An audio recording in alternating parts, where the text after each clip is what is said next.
will. Thank you. Hey, Jen.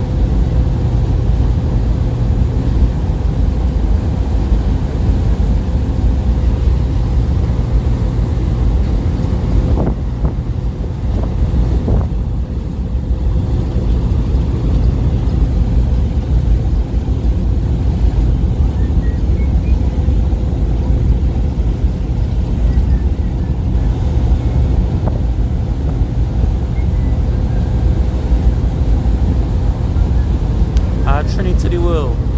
That time you came and chat for the Carnival in Tobago there, well, yesterday or the day before. Is that your first time here with us, or were you here already?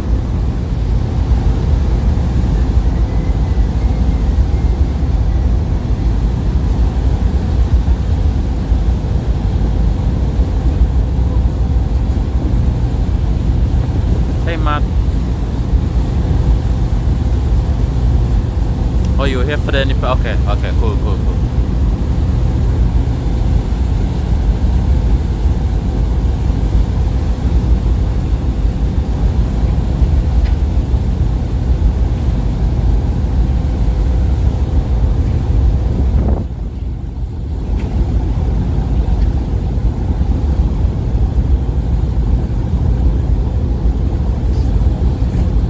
No problem, Luis.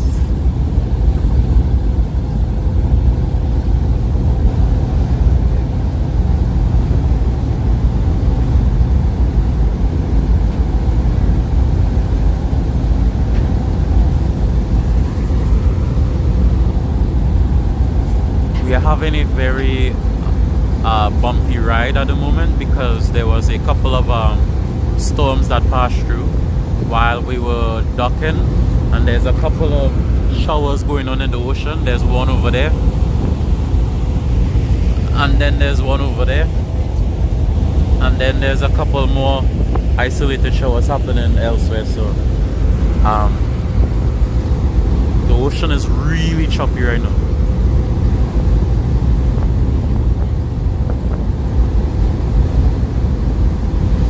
Not Trinidad to the bone.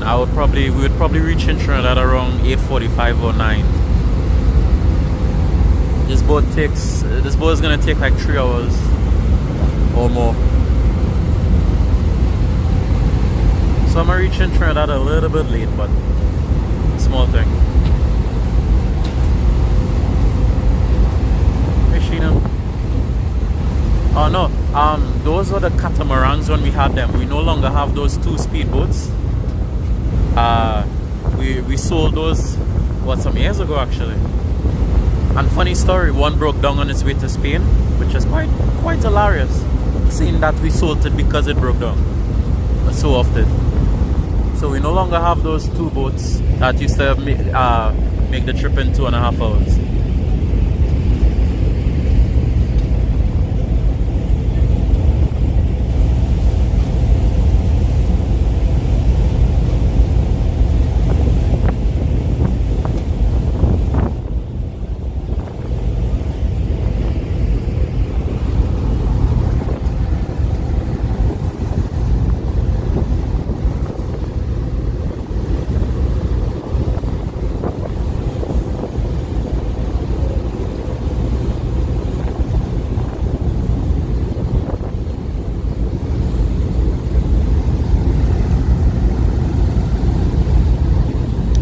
You all had a good Monday. Whoever likes Mondays in here.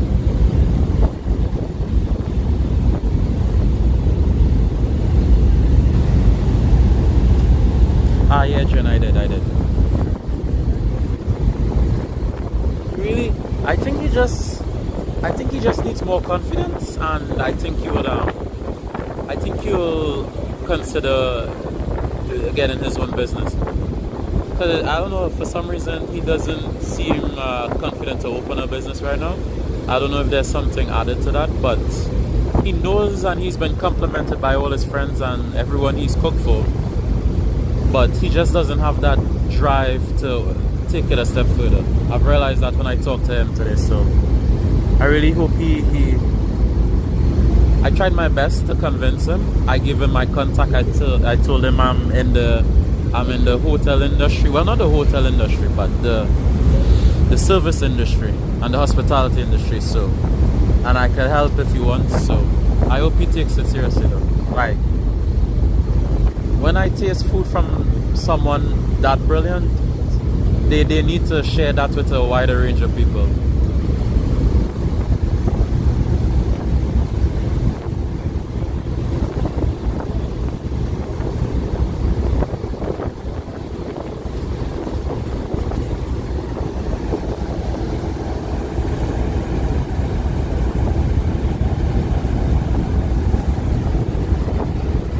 Bro, you could see the tip of Trinidad already. Oh my goodness, look at this.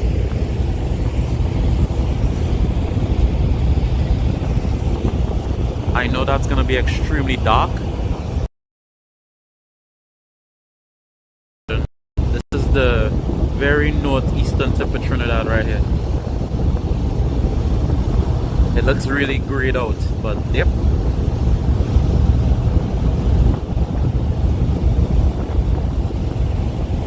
So you can see the northeastern tip of Trinidad, and you can still see the island of Tobago. Crazy.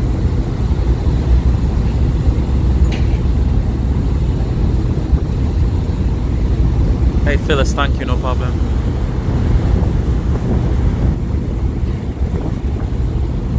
No problem, Bina Mirage. Or Maharaj actually.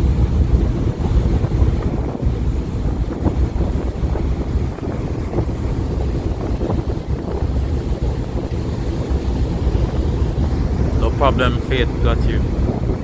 Hey Rob. Yeah. And I'm glad Jen, he said he got a lot of he got a lot of compliments and good reviews from his food there. So hopefully with his experience there and my effort to push, that he takes a really fantastic step in opening a business. Because that man is blessed in cooking, blessed. I haven't had food that good in a long time.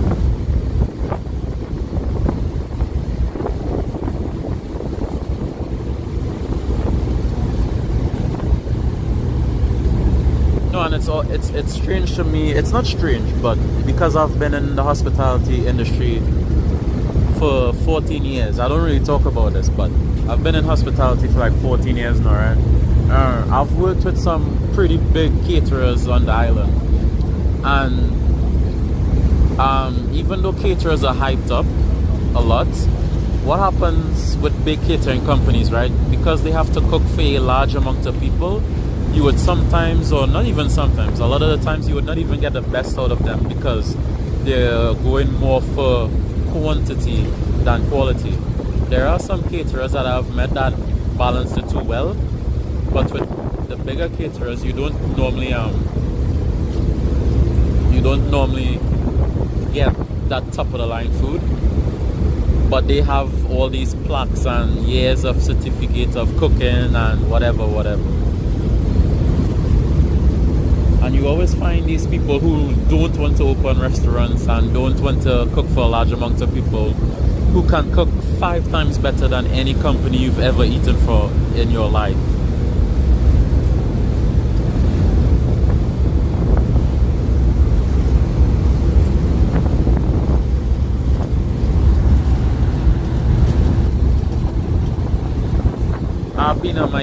My back is no longer hurting, which is the positive thing.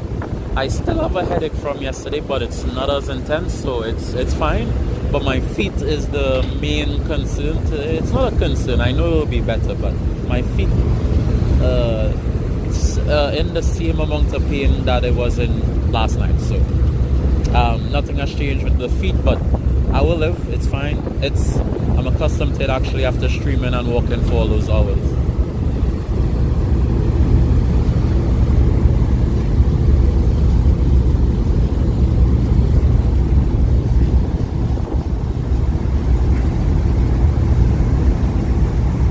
Hey, I'm so glad you could pop in today, Wolfgang. So I did not miss the opportunity to tell you happy birthday. And as well, we have an event coming up. It's already up. I put it up today. We have an event coming up on the 4th of next month. That is in some days. If you guys are interested, we are launching our Carnival pre-show. So you guys could come out to that event, chill with us again. There'll be no shortages of events to go to on our party festival island. So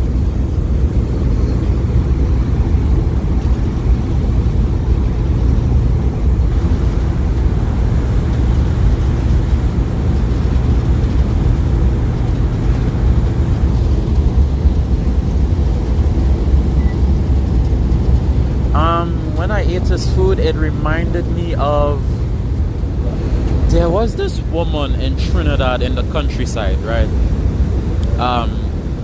Going up Grand River, that I went to when I was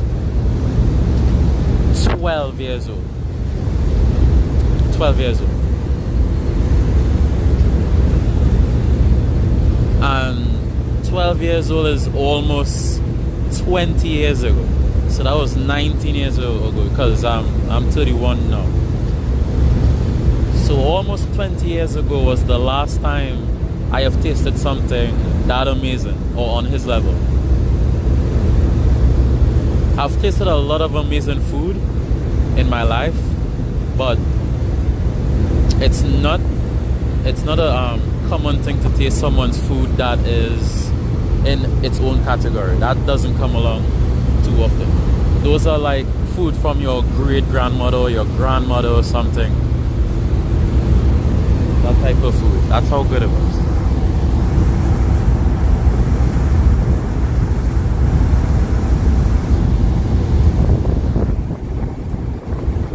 Hey Gloria. Unfortunately, I don't think you'll get a sunset today because it's kind of rainy outside.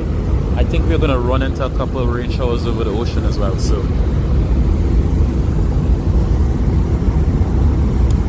yeah, Espinosa.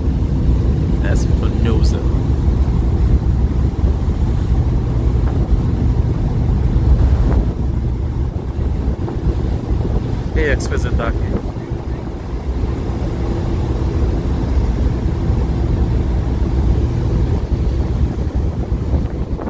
It happens so much then. Like I myself can't cook a mean meal, but there are just certain dishes that I would taste that I cannot recreate close to what that person did, because I really do believe in cooking with emotions. I really do believe in that, because I don't know if a lot of you should know this. Like if someone's particularly angry or vexed, as we say here, the food tends to taste a little bit off. You could taste like they were angry or something. But like when they're super happy or they're loving, their food is probably on the best thing on planet Earth. Like cooking with emotions is an actual thing. I used to laugh every time someone said, "Whoa, like you put love in that food." I just used to laugh, because I was like, what stupid old talk, but no. But like actually, yeah. Once you have a bit of skill and you cook with emotion, bro, people with passion tend to cook really, really well.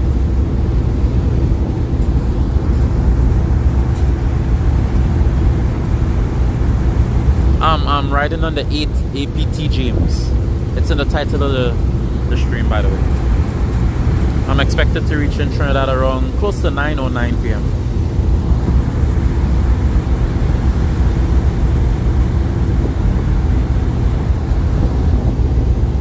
Yeah, Gloria, I got his information. I am going to lightly harass him. I'm gonna lightly harass him, and he really needs to do something. Hey Glenn, is everything okay with you, brother? See, Jen, and I'm positive your food probably tastes really good too.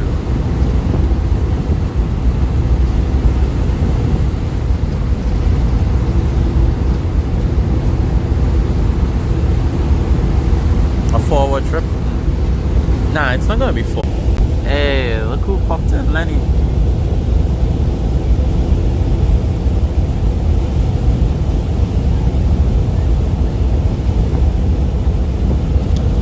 Yo, wait, why have I never Why have I never thought to use my speed up on my phone to see how fast the boat's going? That's funny. Let me try that now, man. Alright, so do this.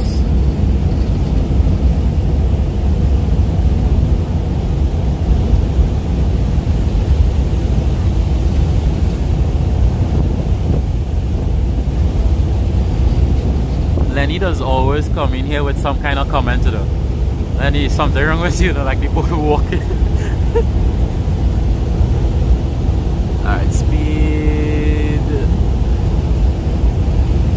Alright, so let's see how fast the boat's going. Oh, it's in knots. So what should we use? Let's do miles per hour first, I guess.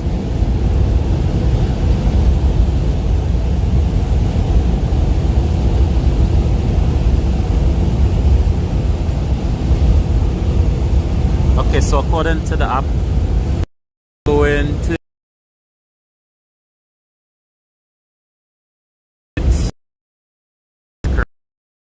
fast we're going.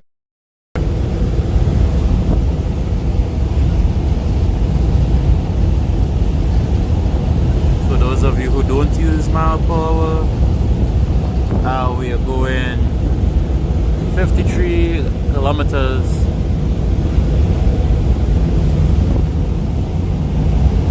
And for those of you who understand knots,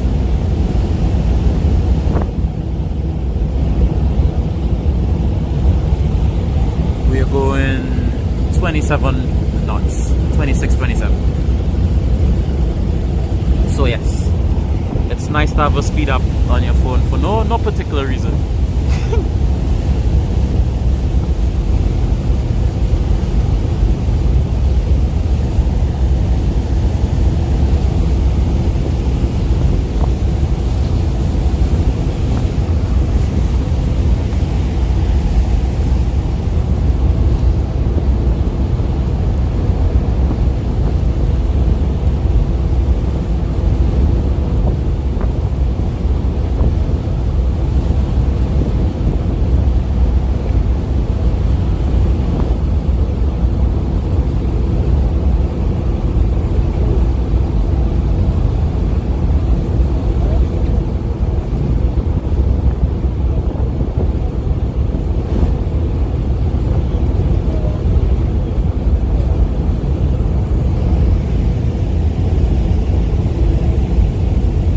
Jen, that is Trinidad you're seeing.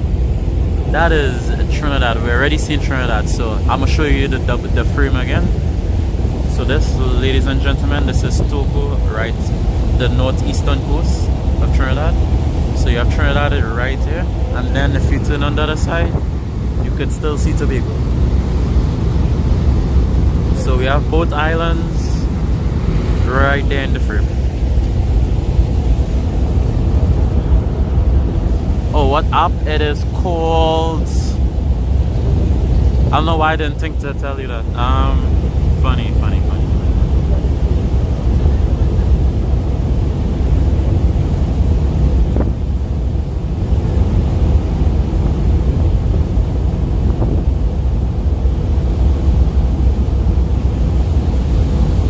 It's called GPS Speedometer. It's on. It's in the Play Store.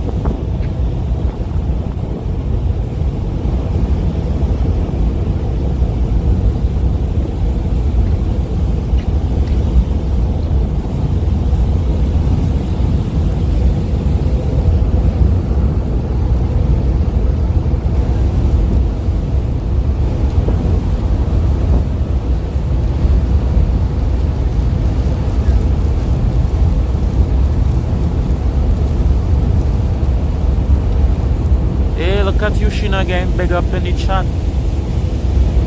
No, yeah.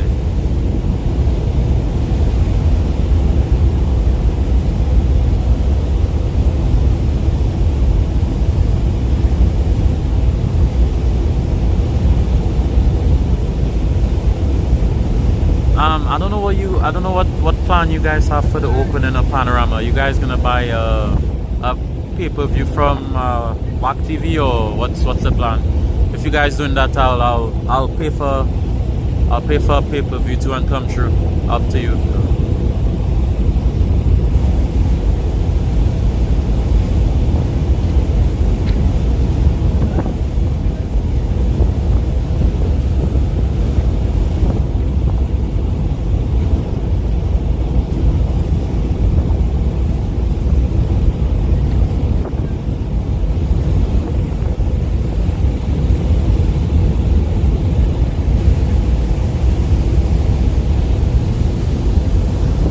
Okay, I'll try to show the app on stream. Let me just share.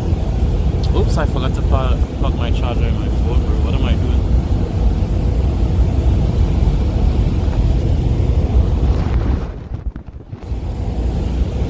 Alright, that's better. Share data.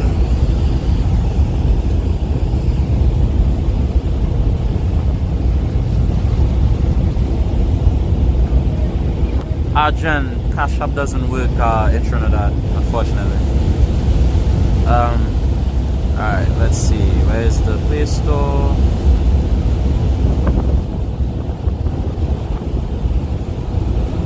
Play Store. I don't know. I just like having the speed up because it's just for, like, sometimes I just put it on just to see how fast someone's driving on the road, because I've driven with some speedy people already, and I've been shocked to see sometimes what drivers do on the road. Like, it's crazy.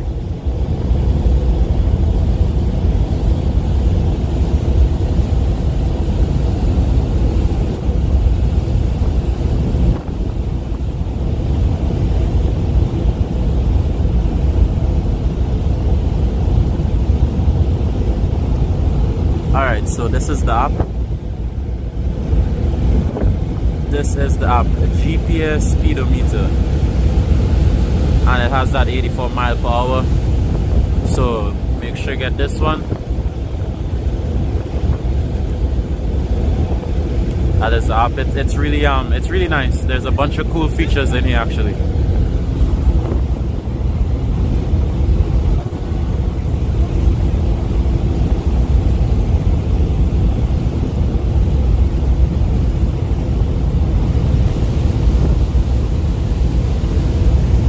I once clocked someone going 140 on this app, because I was like, why is this guy driving so incredibly fast? And he was a driver from Chagonis to Curab, and they're notorious for driving really quickly. So I was just curious, and they clocked him at 140, bro. I'm like, wow. It's like one of the fastest I've ever been on this island, bro.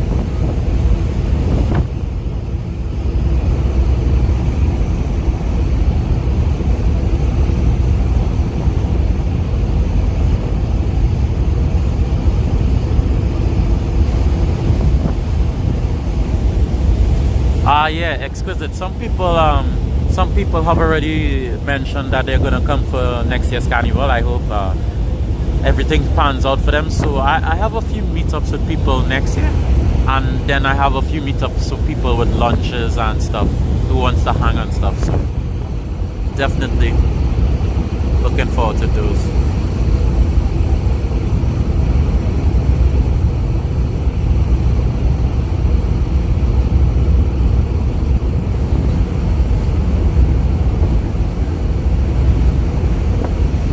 No problem, Allison. Hey, I remember you, Allison Ming. I remember you.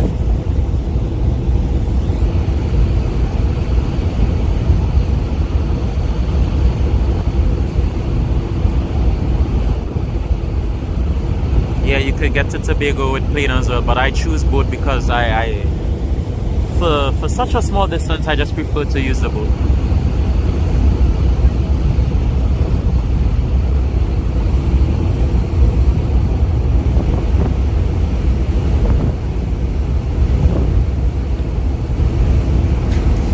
Jen, I actually have plans to create a whole website for you guys to keep you all like in the know and in the happening and stuff. So we could work towards other payment methods if I see fit. But yeah, I do plan to have like a little site up and running, so you guys could visit ever so often and check out photos and videos, and you know, especially in those moments where I may not be able to stream because the area has bad service. I could just, you know, upload the recorded videos for you guys to see, even though I could do that with YouTube, but like, you know, just like a little extra something so you guys could be part of, you know. No problem, Wolf. Take care, bro.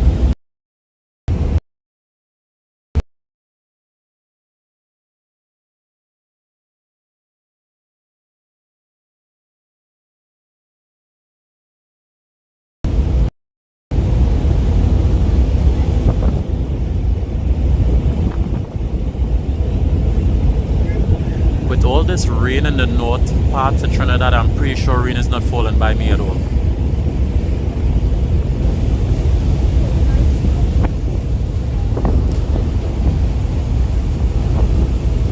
Whew.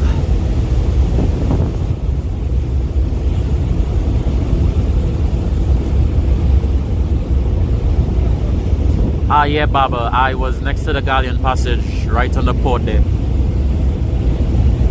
I don't think I'll be riding that boat, but we'll see if I take it somewhere.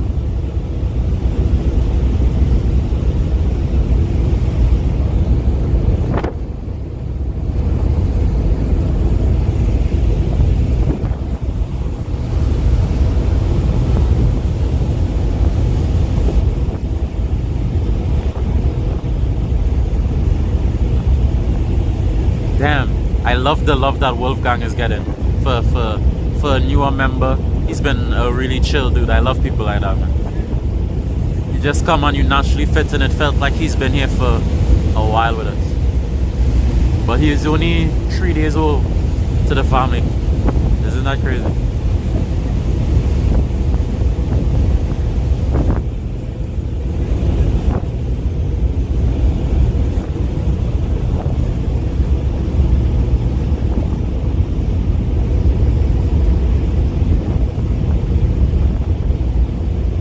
No, there's another boat behind us. We are not the last boat to leave Tobago. Boats have actually been working overtime, well, double. There's been 2 boats leaving the ports in response to the influx of Carnival and stuff.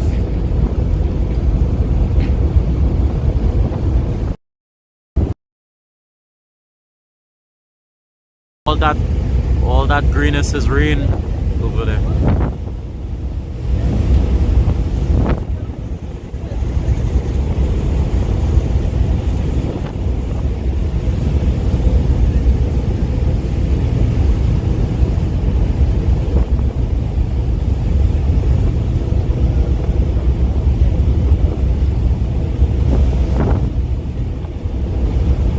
Love this? Nice.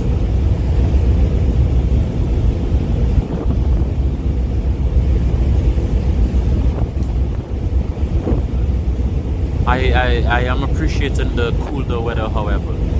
This is probably the coolest weather I've experienced since I've left Trinidad and up till now.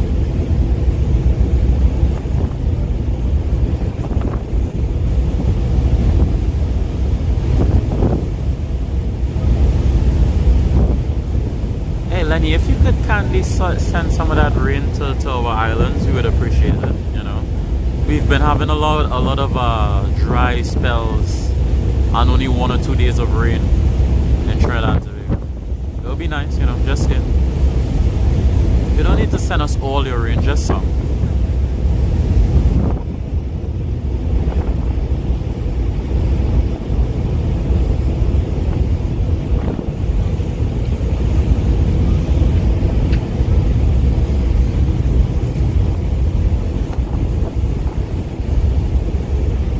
Where am I currently at? I am currently passing the area of... we're a little bit past Tobago at this point. We would be closer... Whoa, there's water splashing. Ah. We will be approaching like Grand Riviere, or probably this is Grand Riviere right in front. And then Matlet. And then this whole stretch of mountain is gonna be Blanishes. That whole stretch going on there. So on the end here is Tobago right here. And then Carnival is somewhere in here.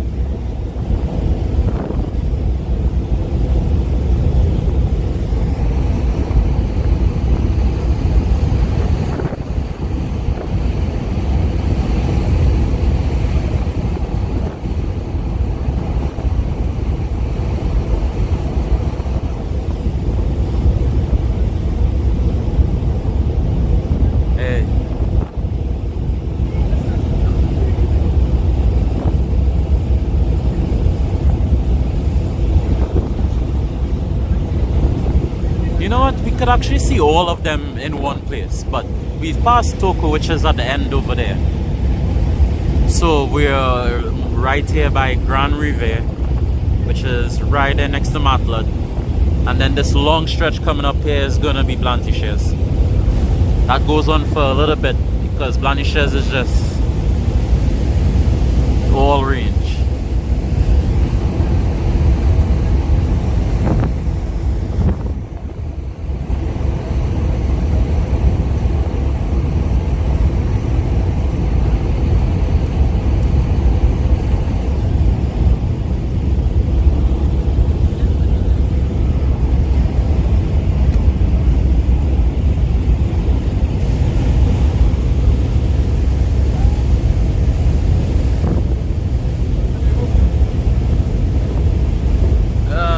No problem, Sam.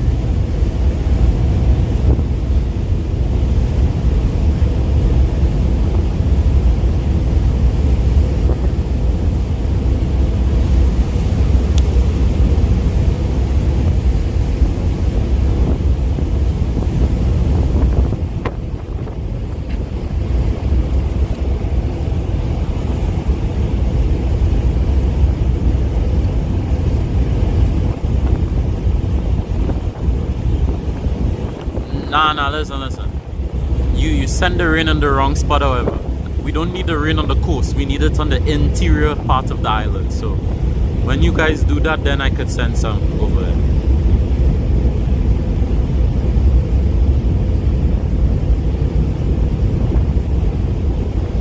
Winston, my next gig is actually pretty soon. In 4 days. In 4 days, this Saturday, you could come vibes with us again. We are going to the Savannah where we have the launch of the opening of Carnival, basically. It's a launch. I think the National Carnival Committee is hosting it. I'm pretty sure I saw that. I'm pretty sure.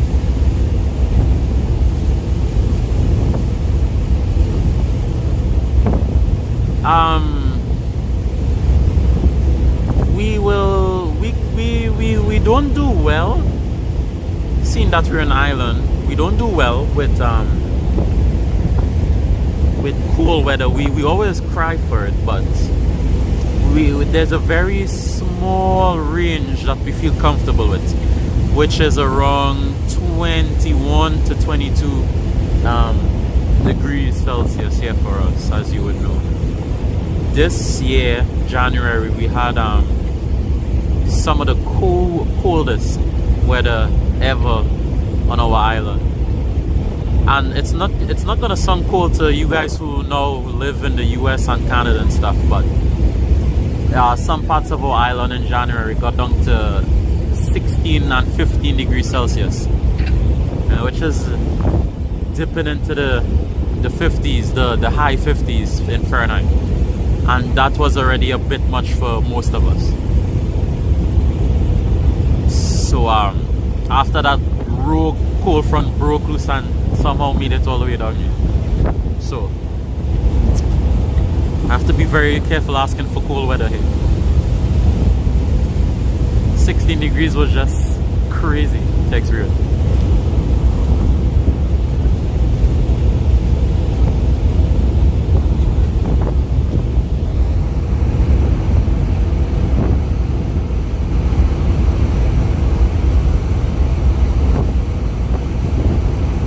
Gloria, I will tell you the same way I tell everyone. If you want to get notified specifically of any stream that I do, go on my channel and you would see there's different options like videos, live, playlist, stuff like that. On my channel you would click the live tab and you would see the stream that I have upcoming for this Saturday. Make sure and click notify me. It's gonna be on your bottom left. It's a bell. It's kind of grayed out, sort of see-through. Click the bell called notify me when you go to the live tab on my channel.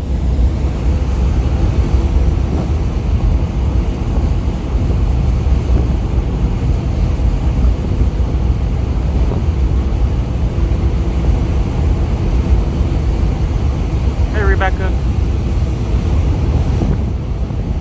Oh my, 3 Celsius in Halifax, damn.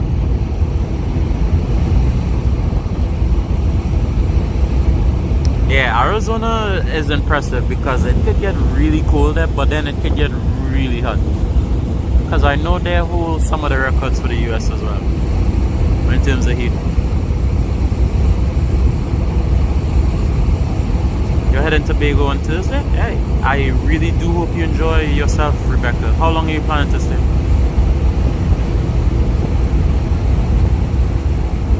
Hey, Saga Girl.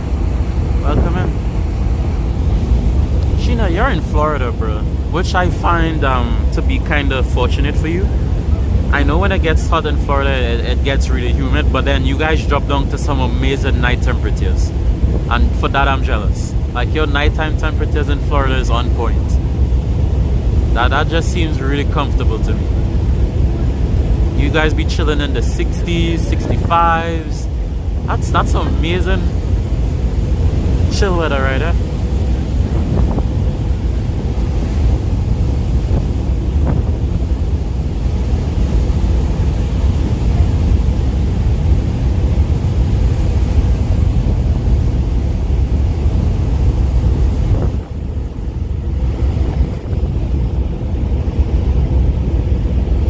Ew.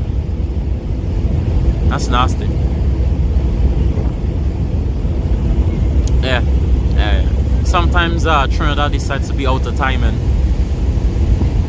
and kind of gay, and the nighttime temperatures would not go under 85. And you be trying to sleep and the temperature is like 28 degrees Celsius for no reason at like 10 o'clock in the night. Like, we've experienced warm nights here in Trinidad, and it's probably one of the worst things you could experience in Trinidad. Having a warm night like that, it frustrates you.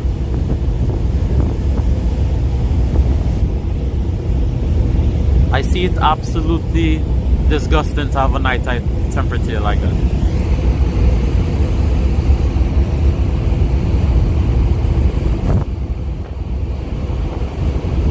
Oh damn, Rebecca, damn, you're not going for enjoyment at all. Alright, well, be safe, Rebecca.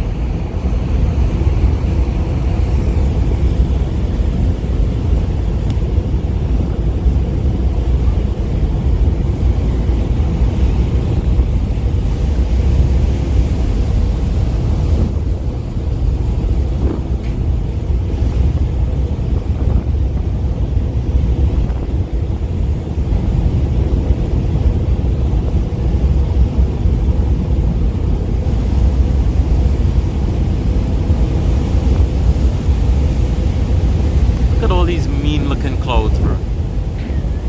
I could bet $100 all of that is not happening inside of the island.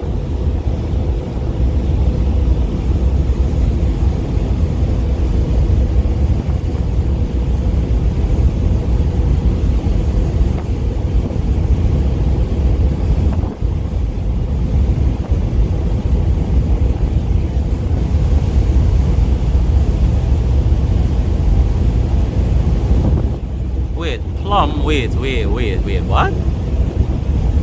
Who said I had plum on the boat?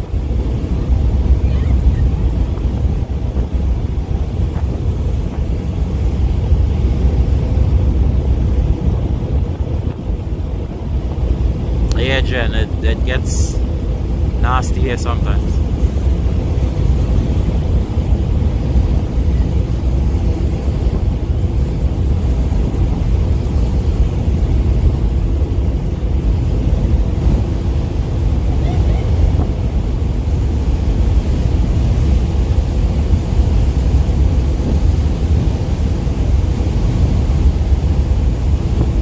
Glenn, do you fish, Glenn?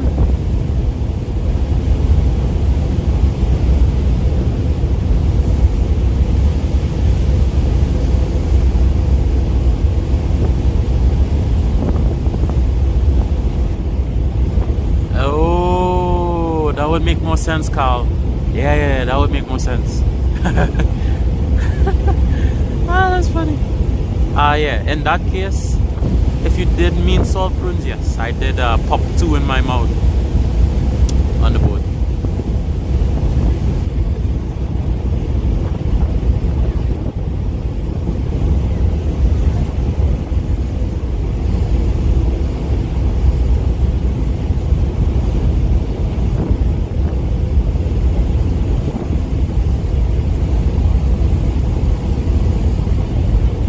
No, yeah. Carl Thomas accurately understood what you meant. I didn't even pick up on that. Carl is a good translator, apparently. Yeah, Gloria. Salt prunes, yep. I had some.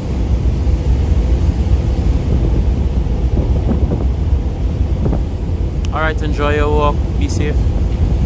Sheena, that's rain you're seeing. A spicy tamarind bowl? What the heck? That's a nice looking shower too. Look at that.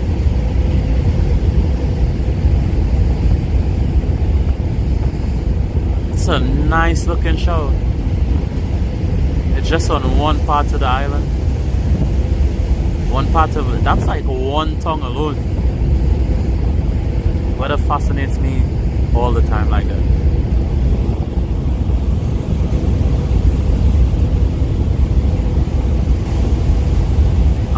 Yeah, Sheena, we do get water spouts in Trinidad and Tobago, but not super often though. It needs to be a very strong thunderstorm, which we do get sometimes, yeah. But we definitely get more water spouts than tornadoes, that's for sure. But it's not super common stuff. The last water spout was last year, I guess. We had like 2 of them.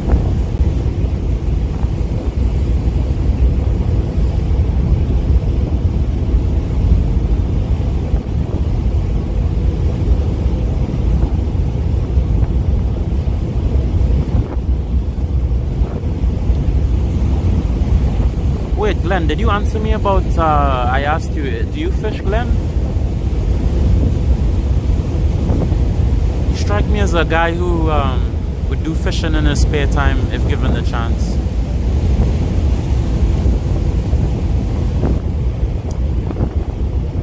Yeah, Jamaica had like a 5.2 earthquake. I wouldn't worry too much, you know. They seem relatively fine, actually. Some were actually enjoying. I myself enjoy a little shake or 2. A water spout is basically a tornado over water, but it's a little bit more scientific than that, which I will not go into because I rather enjoy speaking about it. But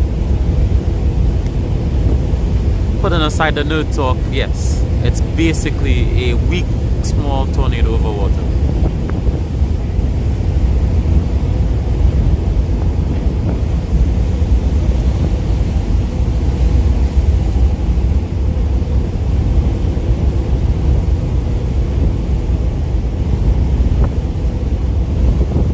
No, Sheena, calm down.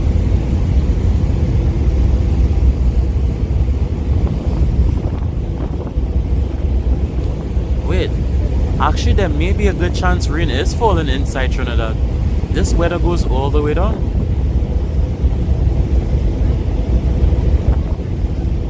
It looks even darker the more we go down, so I think rain is falling in Trinidad. Yo, anyone watching the stream from Trinidad, is rain falling in your area?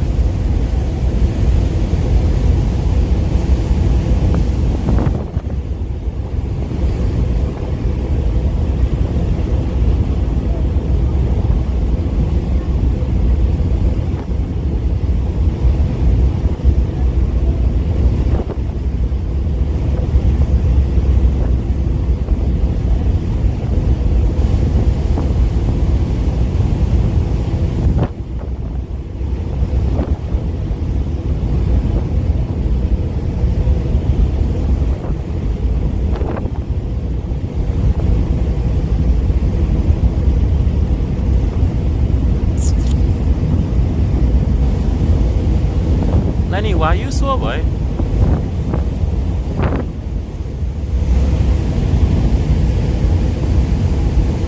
Okay, Roger.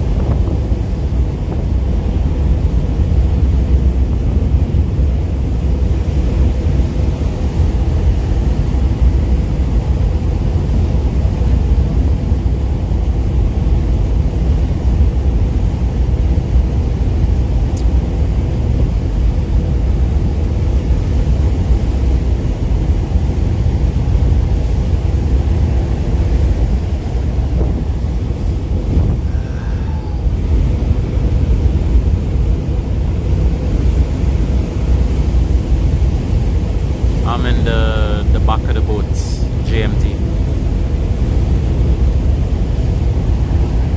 Let me show you where you could see the engines tune up the water. Why does it look like if I'm zoomed in, bro? Wait a second.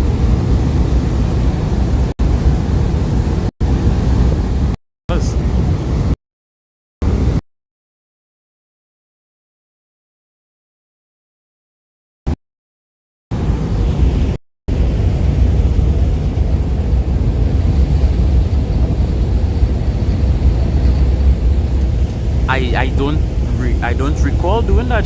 That's what's strange. When did I zoom in? The heck? Well, this is what the whole sky looks like though. Hi, it's actually beautiful. I didn't know. I felt something was strange, but like I couldn't put my finger on it. So this is the whole sky.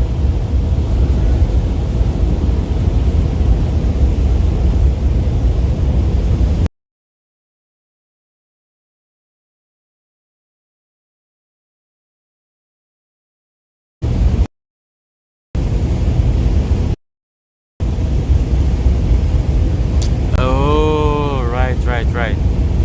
Yeah, Sheena, yeah, you're right.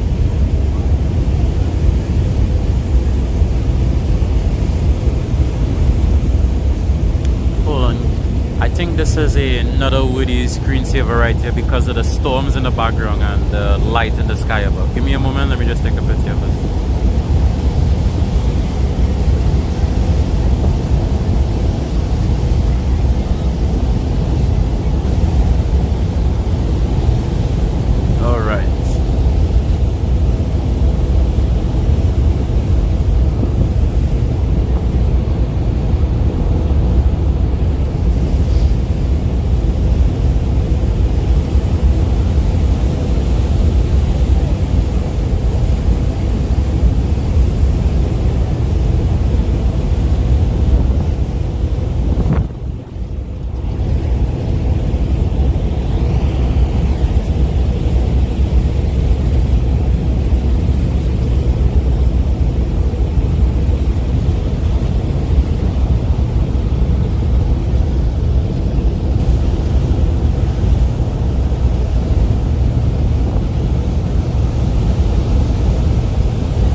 part. Well, all this is Blanty shares here.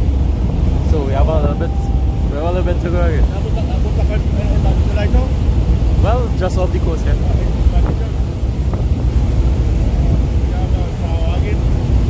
More than that.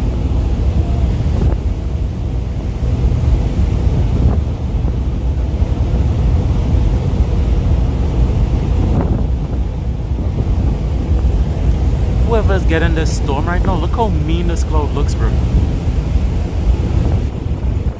The camera doesn't even pick up this cloud. This cloud is so gray inside, bro, and it doesn't even have space to the mountain.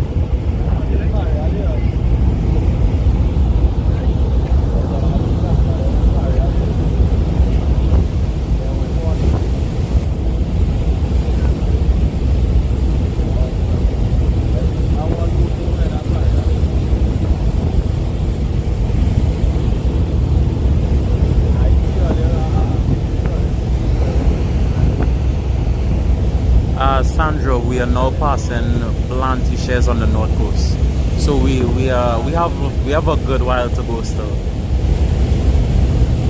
We still have a distance to go. About an hour, over an hour, much over an hour.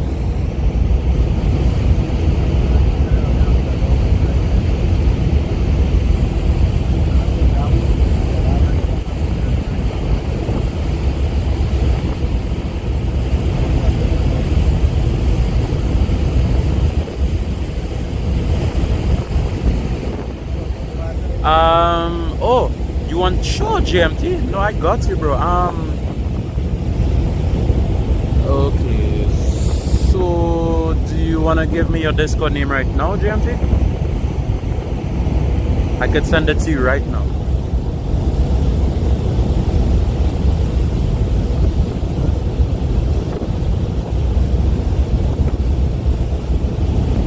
Okay, so if we're passing Blanty shares here, we should start seeing civilization very soon,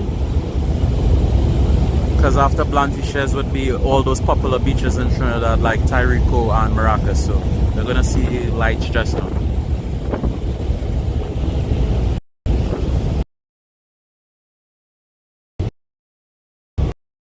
So look, I remember when the boat used to take 10 hours, 12 hours, and the boats had cabins that you would sleep in. You would literally take half a day just to get to Tobago or Trinidad. I rode on those boats. Famously, the Panorama. I'm sure a lot of you either know or have ridden on the Panorama. That's a famous slow boat that had the cabins. And then, I don't know if it's the Kobo Star or something else. I remember there was another old boat that used to go between the islands. I rode on all those boats as a child, so I am very familiar with how long they used to take. Very, very familiar.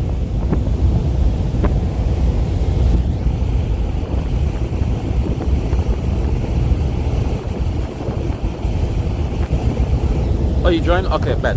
Let me find your name then.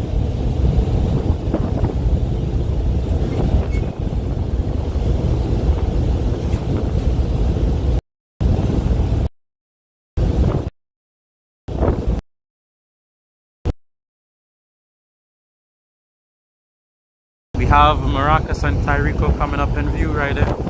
Just zoom up real quick. There's the lights. We have reached civilization. Alright, I'll send it to you.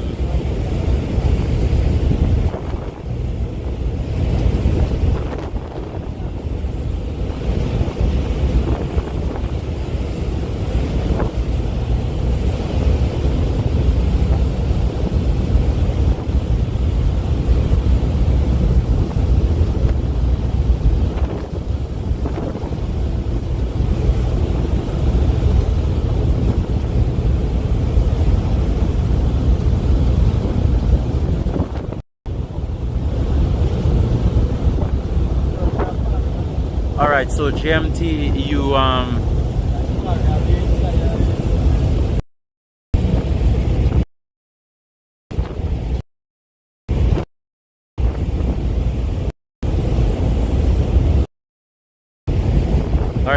So I just sent the pictures to you on Discord.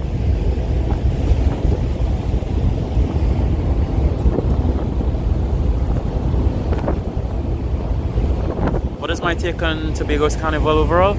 Woo! Okay, I'll give that in a second. No problem.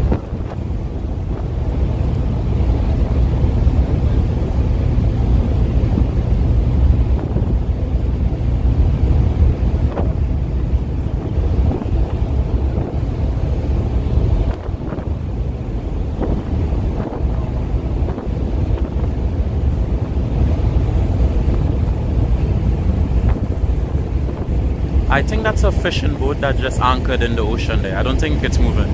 It looks to be a fishing boat.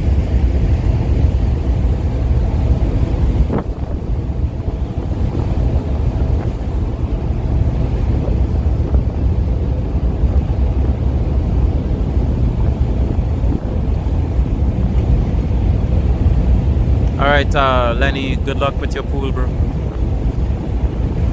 The rain is sprinkling a little bit, but it's not too bad right now. Alright, yes, I'm going back to Trinidad, Roger.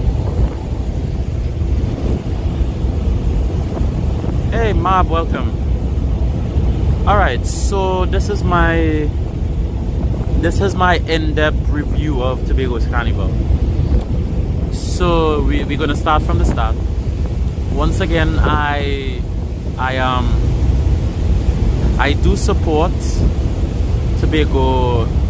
I would not use the word separating from us, but I do support 100% Tobago hosting and developing their own carnival separately. I don't know if they would further host carnival on the same days as us anymore, but I do support this new venture.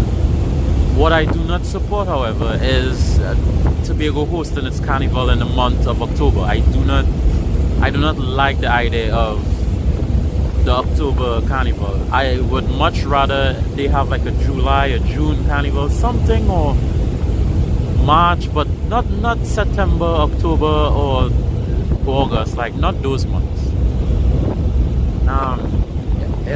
Our islands are way too prone to storms in those 3 months, because those are the active period of the hurricane season. So I heavily disagree with the month the carnival is in, but I do support the carnival overall though.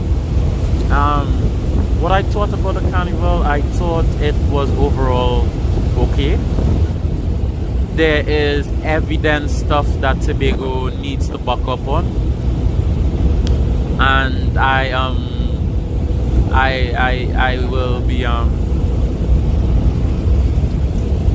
I'm trying to be as unbiased as possible, because this is a new venture for Tobago.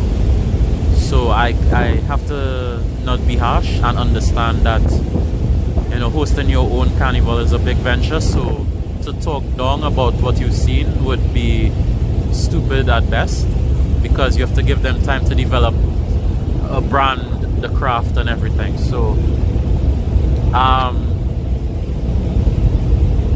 what I will say is there was a lot of stuff that happened that shouldn't be happening,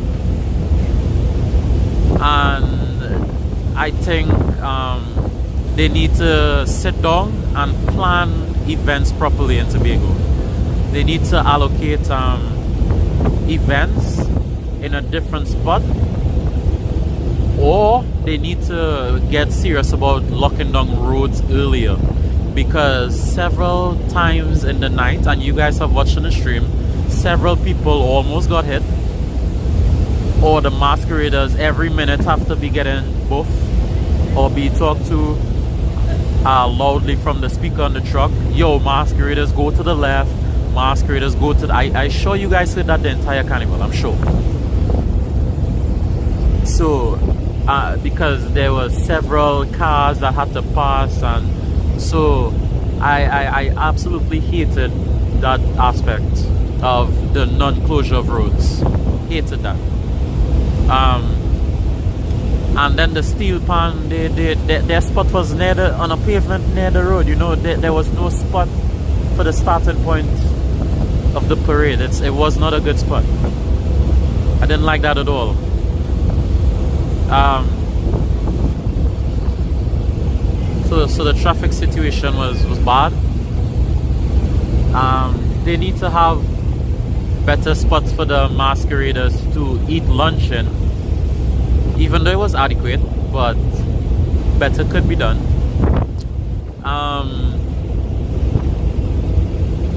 The quality of certain music trucks, they need to disband some music trucks or fire those people and hire better trucks or something, or I don't know, man. There was some crappy music trucks on the road. Again, I am sure you guys remember. There was some poor sounding music trucks or some crackling music trucks on the road. They need to do away with those trucks.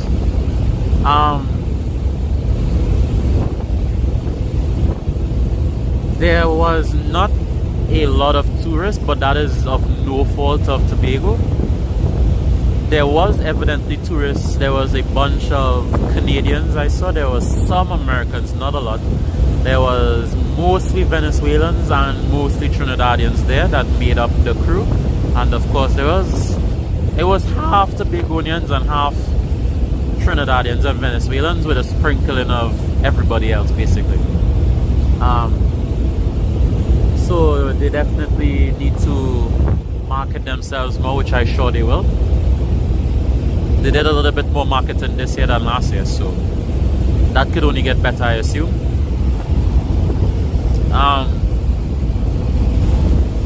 I think they need to vet food vendors like they kind of do in Trinidad. They don't fully do it in Trinidad, but I feel like they need to vet food vendors a little bit more harshly in Tobago. There's a bunch of anything vendors who just set up anywhere in some sketchy looking surroundings, so they need the fire service to do something about that more, because people's safety is important around Carnival time. So that needs to buck up, definitely. As far as the events itself to comment on, the pan and powder was it was wonderful. It was not packed, which is unfortunate, but I thought it was wonderful. I really enjoyed Tobago's their new venture of the Masquerade. I think it was their best event. I enjoyed it.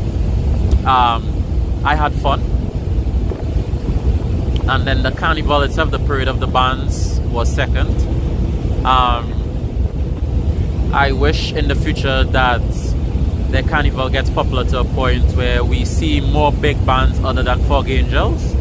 But Fog Angels was impressive. They were massive, good to look at. That's a really nice big band Tobago has there. I'm super happy that Tobago has a big band like Fog Angels. And I wish we could get more than 4 or 5 bands on the road in Tobago. But like I said, that's the limit I could speak on. That is my full review. Maybe I could give a more comprehensive review if in the next 5 years. Hopefully at that time Tobago establishes their Carnival. But I could only speak on that now because it's young, it's in its infancy, and that is my total view of the Carnival.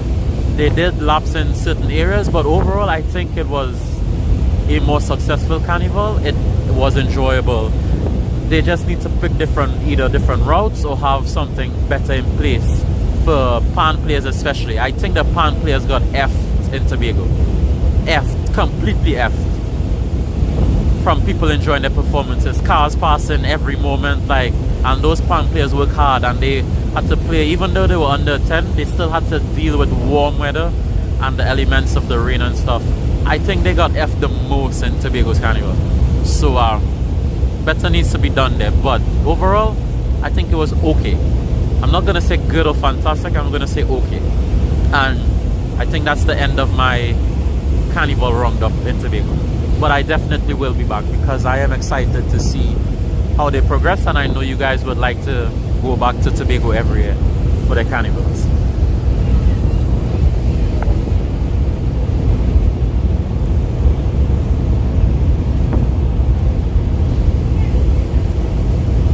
If any of you have anything to add in chat, please, we could have a nice social and okay discussion. If you guys have anything to add, anything you disagree with, anything you agree with, you know, feel free to type and chat, let me know. Let's have a discussion, you know. Ah, yeah, GMT, definitely.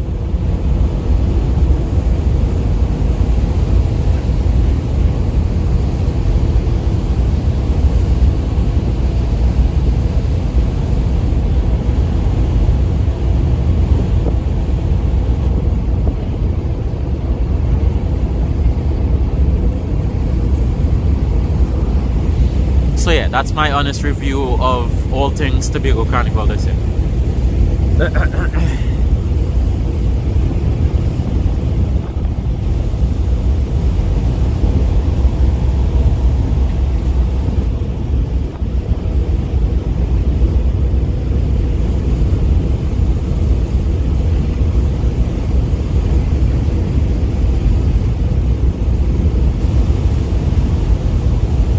You think the month of October is a good time to have Carnival? Okay, could you slightly elaborate on why you think October is a fantastic month for Tobago's Carnival? I just want to see where your thinking is at, you know? And see where your head is at with that.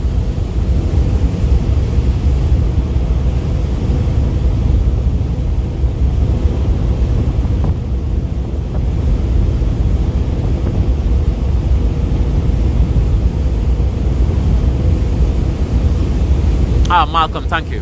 Thank you. Thank you.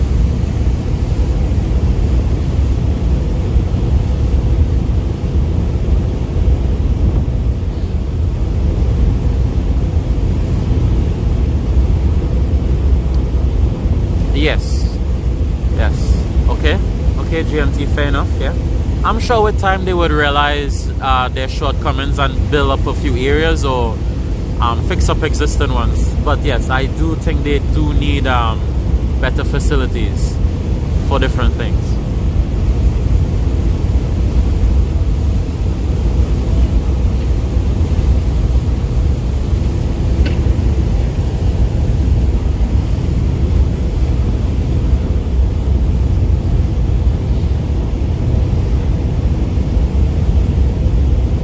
Anyone else has an input, or you guys still typing or just listening, you know?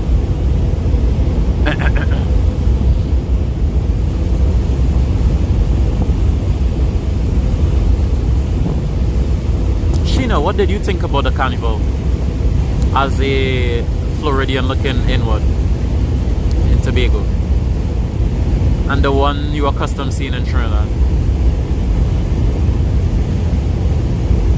Sorry to put you on the spot, by the way, Sheena. Just curious.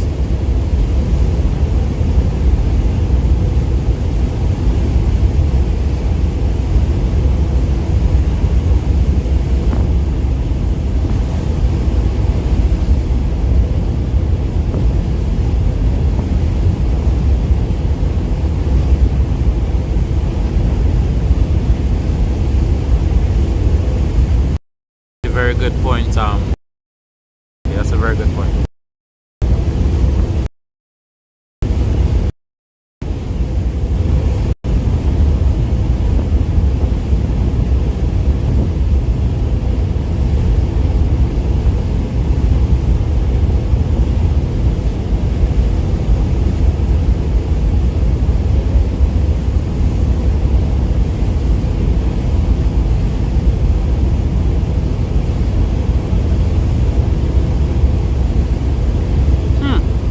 Alright, Marby. I see, I see.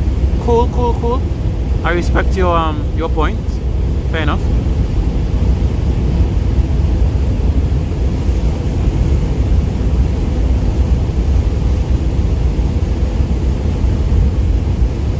I knew so much people that... What boat is this? I knew so much people that couldn't come to Tobago for Carnival because there was nothing else available.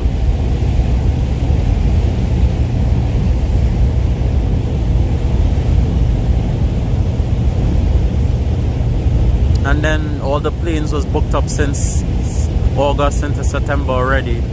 You couldn't have got nothing to come to Tobago with airfare.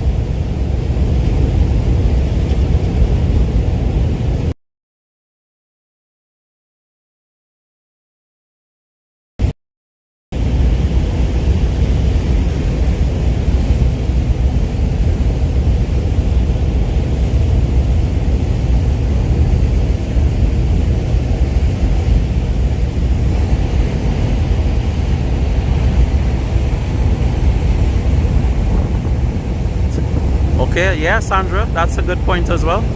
They were free to enjoy themselves without competition. That is true. That is true.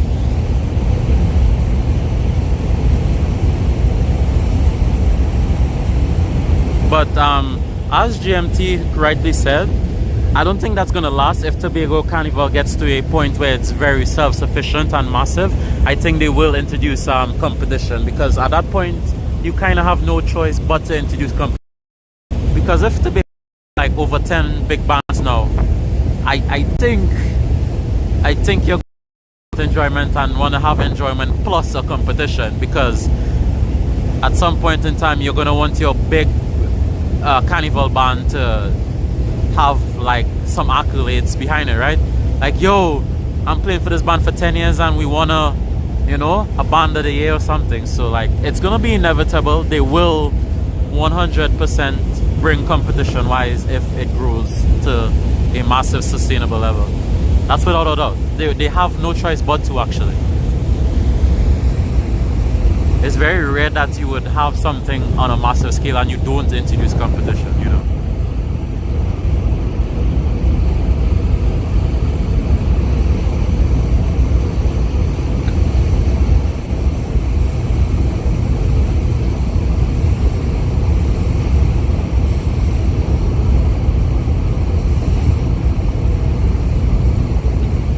Yeah, I think 5 years is a good time period for Tobago to get their carnival out there. I think 5 years really sounds like a nice spot.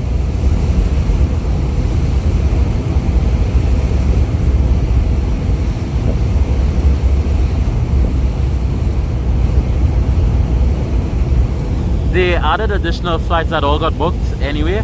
They did add additional boats as well. The boats is what most people who couldn't get flights came down on, and there was still people who were stranded in Trinidad in the airport and in the boat port as well.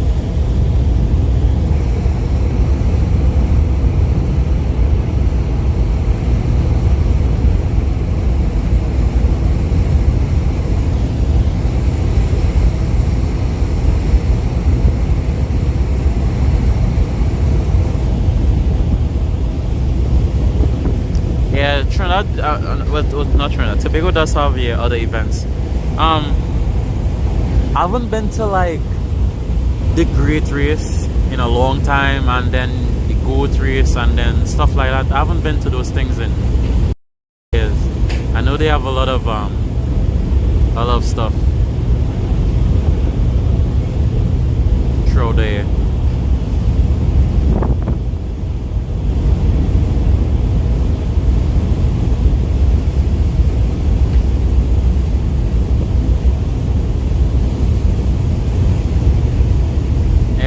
And the thing is, Baba, you're telling harsh truths as well. You're telling harsh truths. However, I do agree with what the other person told you as well, though. I don't think they're gonna miss out on anything. This is only their second, their second iteration of their carnival. So, I feel like 2 years is still a limited amount of time. And I do think they will get better. Like, they will buck up and shape up. They have time going for them, literally, because you're not gonna run out of vibes on the island. I think Trinidad and Tobago would remain a party island for quite a while. You see how the islands are, so that's one good thing they have on their side is time. Once they do something with that time, I think Tobago will be fine.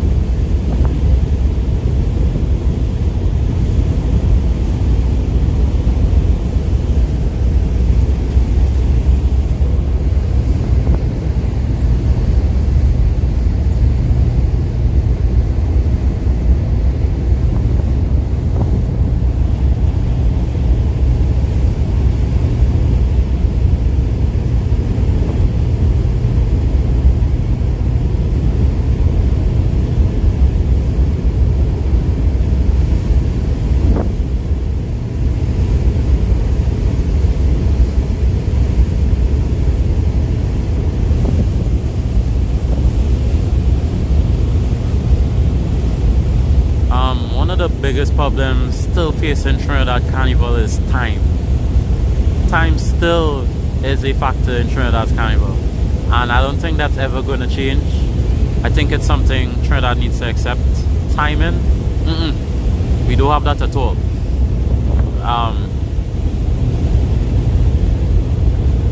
There are some, and yeah, Trinidad do has its issues here and there as well, but timing and the lunches that are prepared for masqueraders are two of the biggest issues that has always stuck around with Trinidad Carnival.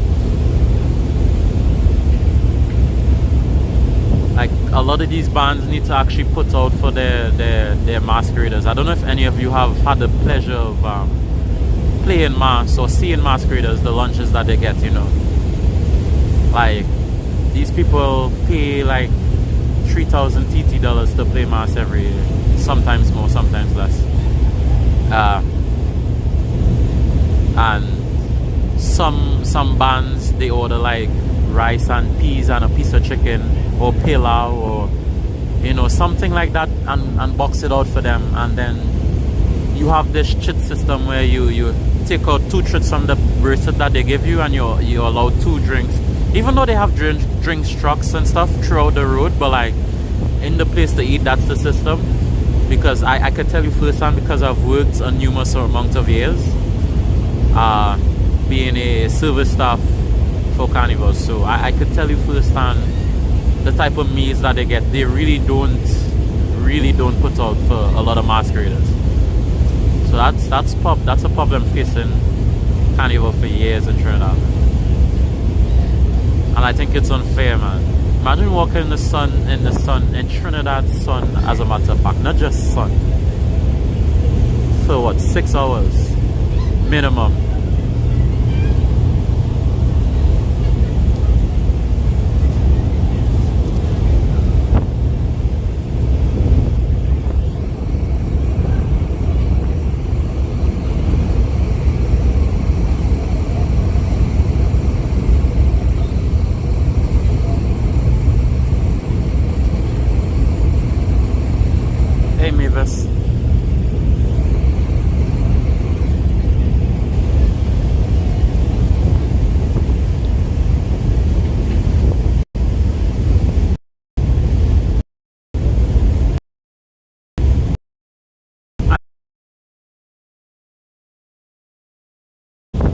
You could have had the 5 biggest bands in Trinidad alone, and you would still have a complete carnival.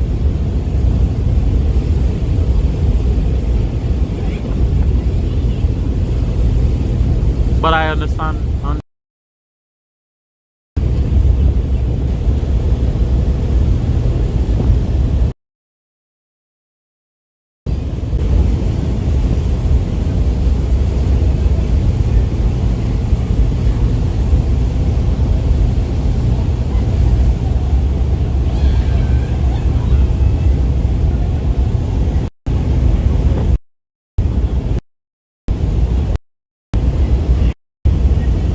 Problem 3D movements.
So guys, Jen typed in chat. Jen is basically she's gonna ask you guys in chat questions. She's doing a presentation.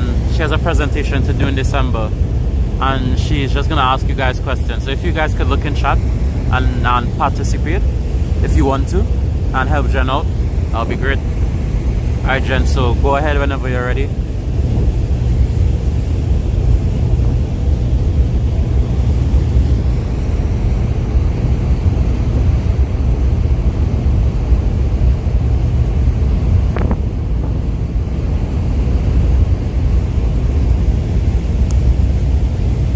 Port of Spain? Nah bro, we ain't close to Port of Spain, bro.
No problem, Joy.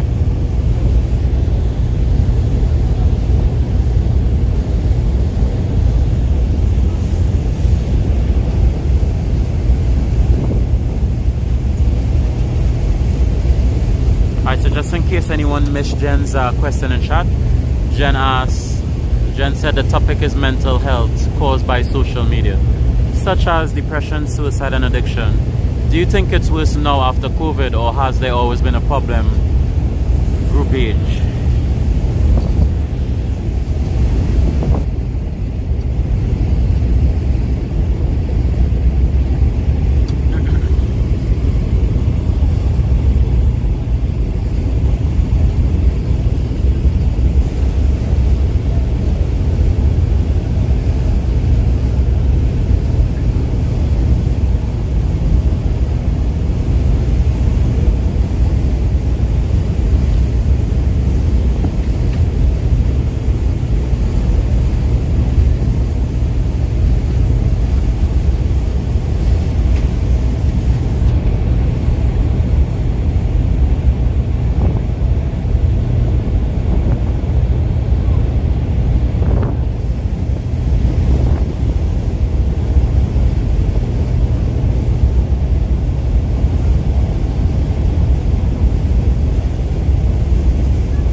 second question. Do you think that people are more depressed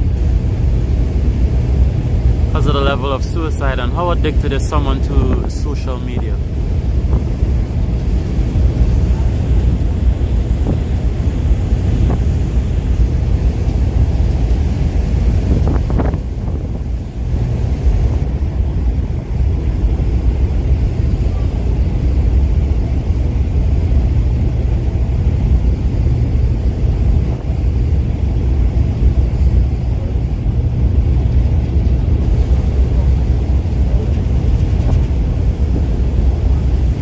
And by the way, baby girl, it's good to see. I'm happy I was able to give you some happiness and seeing your mom dance and stuff. That's always great to hear.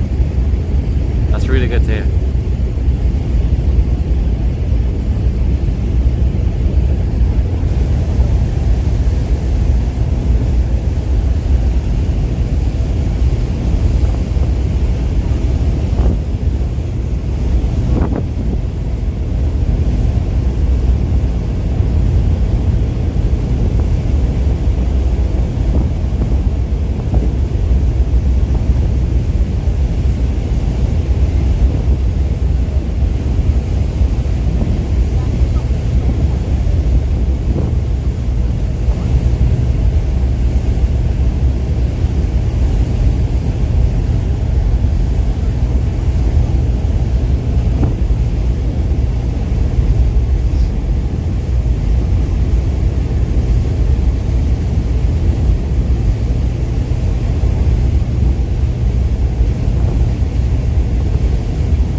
Also remember, these questions are asked by Jen.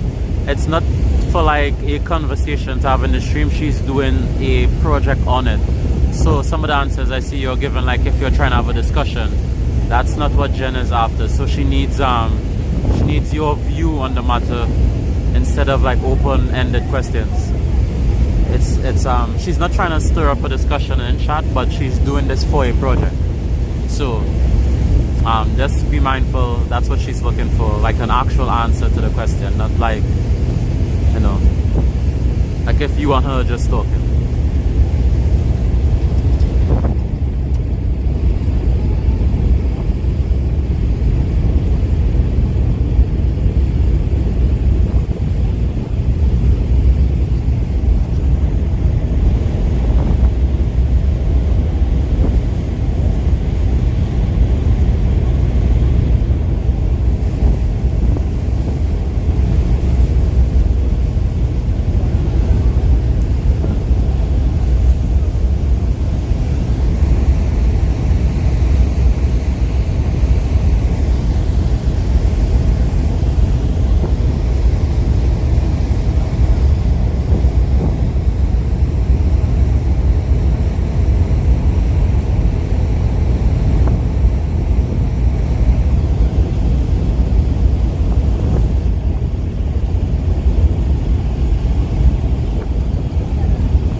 I reserve my right to comment on those two questions actually, because I find it hard to answer from any standpoint, because wow, the topic of social media is such a massive thing, and while there's a whole lot of people who are addicted and even dependent on social media, there are a lot of people who aren't as well, and you know, they use it recreationally or they use it at all, and there's a lot of pros and cons of that as well. So it's that's something difficult. That's a question that has come up so much in the past as well. That's something very difficult for me personally to answer, because it's like a two-sided coin type thing when it comes to social media and behavior and stuff. This is my bed. I'm ready for my bed again. I think the floor in my room was even softer than the bed on the first night in that in that place I stayed.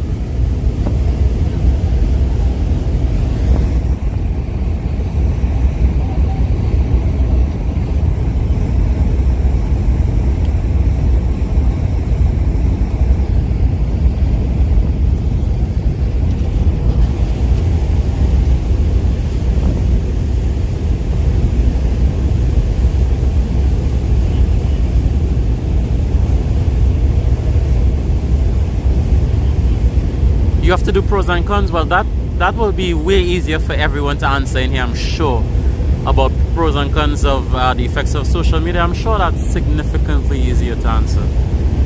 You might actually get a lot of answers for that one.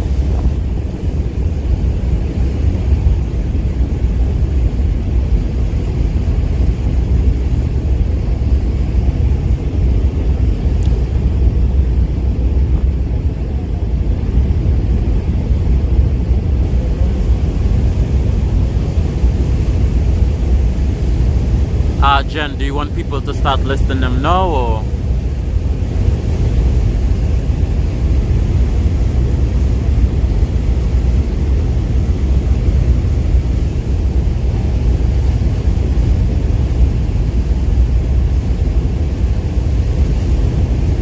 True, Baba, true. True. Alright, Joy, no problem.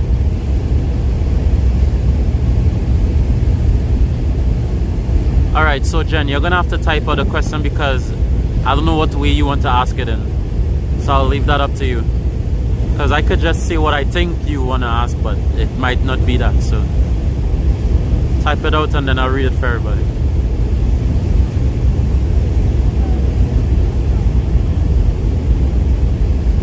I'll even give answers as well.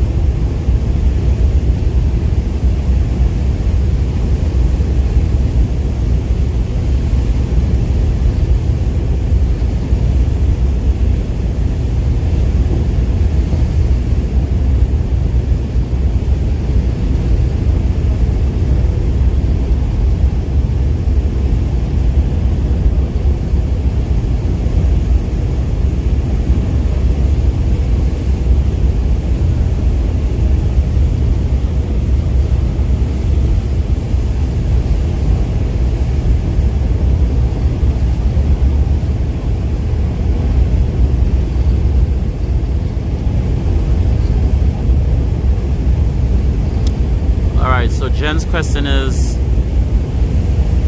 at what age is too young to be on social media?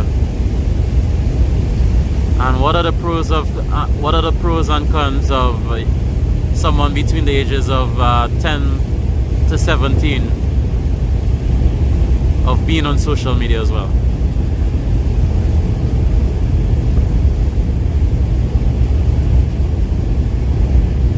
Alright. Oh, there's some lightning over the islands there.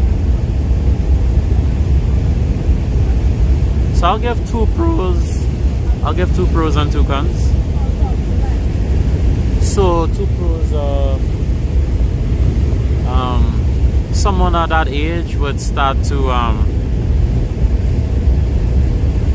they basically would start that's an extra way to develop and make memories right there, because it's a social media platform they're on. So that's a good way to connect with people outside of their own country, to experience different cultures and stuff like that.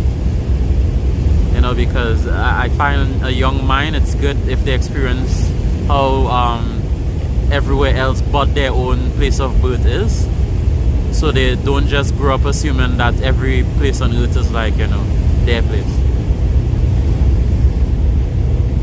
And it's a good place to store their photos and stuff as well, as opposed to just being on your phone, which you could lose, or albums which could be, you know, destroyed. They upload their memories via like photos on Facebook or Instagram. So even if you lose your phone, you could always log in on a computer or the new phone, and you could always have those pictures on there digitally. So that's 2 pros. 2 cons of people between the ages of 10 and 17 being on social media is that is a tender age where a lot of information, they retain a lot of information, and social media has a negative side, and they could consume a bunch of negative content and start thinking that way. So it changes their personality, and they grow up to be a significantly different person than their parents taught them to be, which is why a lot of parents are confused. Why are their child so different? So you know, they could start consuming content like extreme feminism, you know, or extremist ideas, or, you know, stuff to the extreme, because they're extreme in everything on the internet. Or, you know, some terrible group, or even end up on the dark web, you know, where you don't want to be on.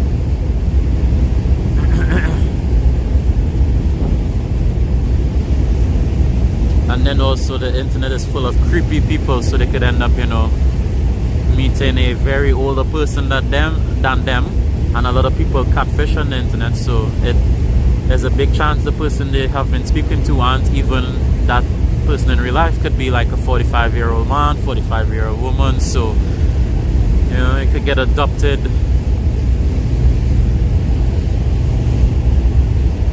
And then another con of being on social media at that age is social media could become addictive at that age as well. And your child has gone from sleeping around 10, 11 p.m. to now sleeping at 3 a.m. every day, which could affect health going down the road. So it can also become addictive / altering, you know, sleep times and your circadian rhythm and stuff like that. And they wouldn't feel it now because they're young, but so that's my 2 pros, that's my 2 cons.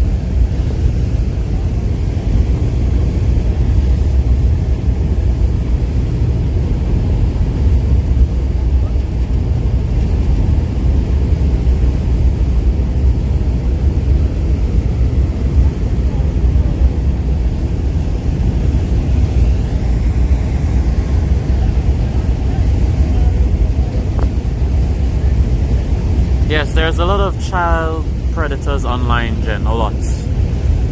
I don't even want to begin to explain to you a figure, because you would be very scared of the internet. There is a lot.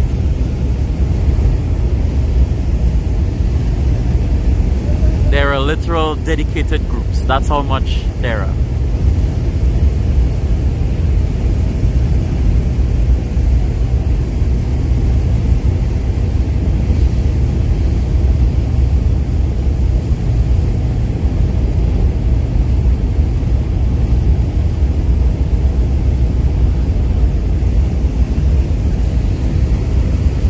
We are nearing the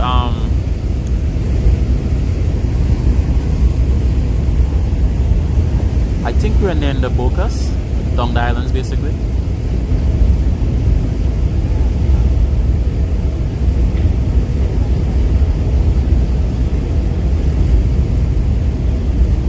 We haven't reached the first big island yet, but we are still on the north coast.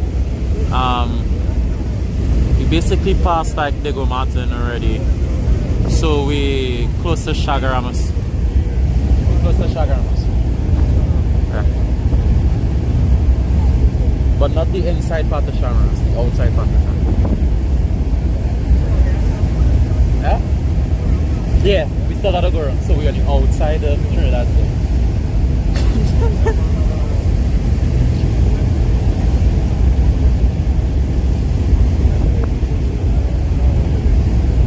Yeah.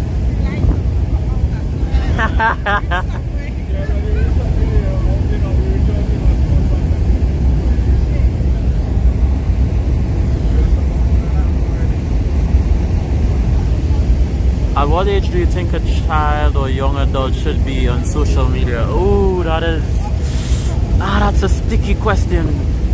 But I have an answer, Jen. I am not in support of anyone under 15 being on social media, but that is just me. I think from 16 upwards is a fantastic age to be on social media.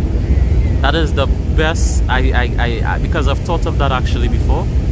And yeah, from 16 up. I don't think anyone 15 below should be on there. But that's me. So.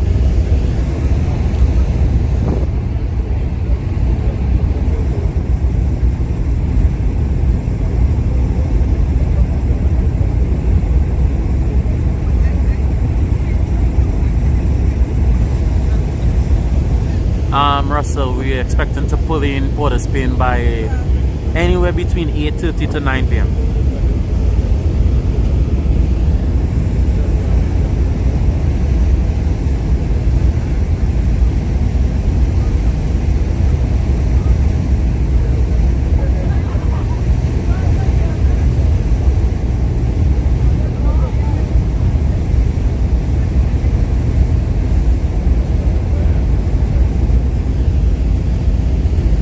Galleon passages and oh wait, damn, rip them, bro.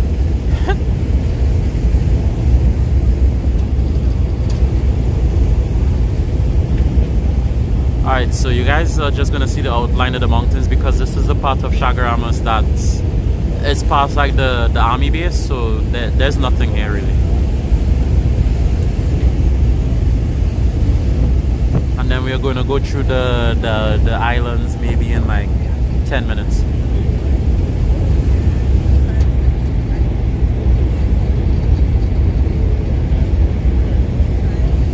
All right, thank you for that, Jen. Those are some really heavy topics you have to do that on. That's some heavy topics, but thank you.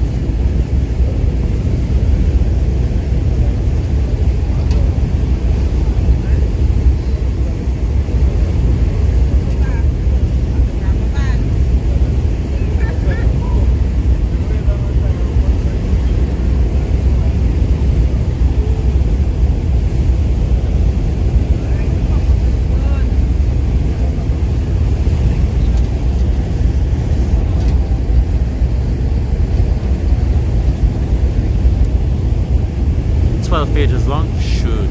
Good luck, Jen.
it, but the thing with that boat, they used to go so fast. Once you pass through the Bocas, you would have vomit.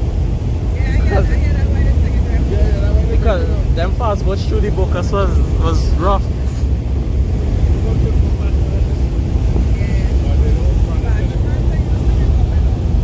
Yeah, they hit the new water, and that's whole time through the water. That's how that boat does it.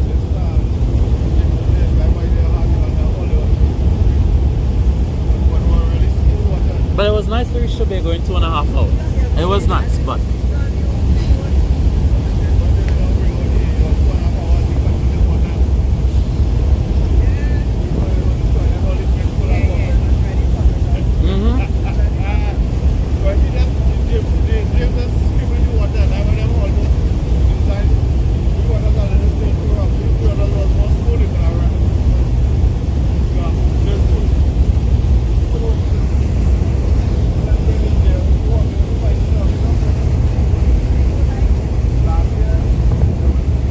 no problem, Jen. Happy to help.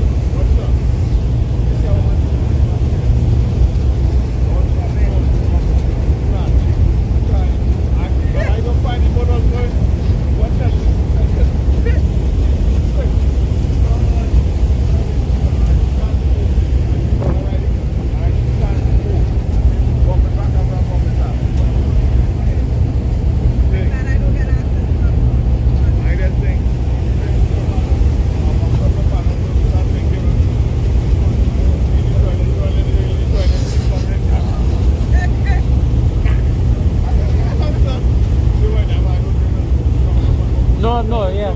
I just move the same way. I don't drink or eat nothing. Nah, I like that. If I put some in, it does come back out on a boat. But once I don't eat, I just be fine the whole way. No, I don't eat or drink on a boat because they will come back out. Exactly. Nah, it's fine.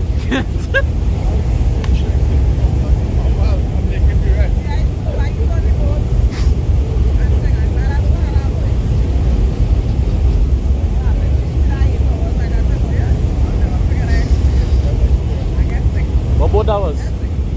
What boat that was? No, I'm trying to remember what else say with the panorama them time.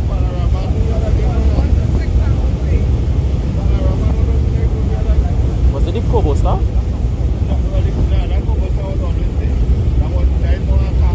True. I forget what was the name of the next boat.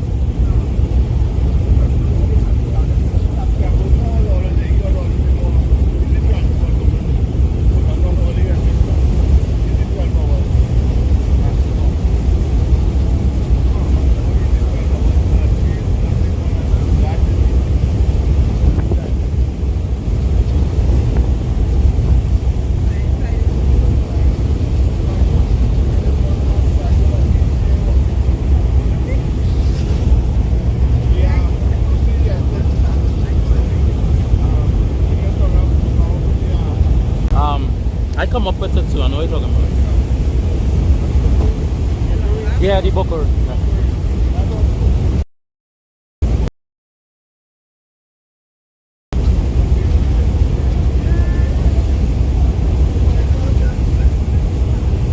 How long into this boat ride are you? I am 2 hours and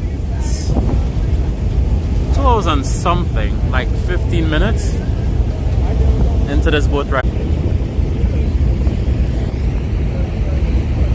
Alright, I should be back. I should be back now.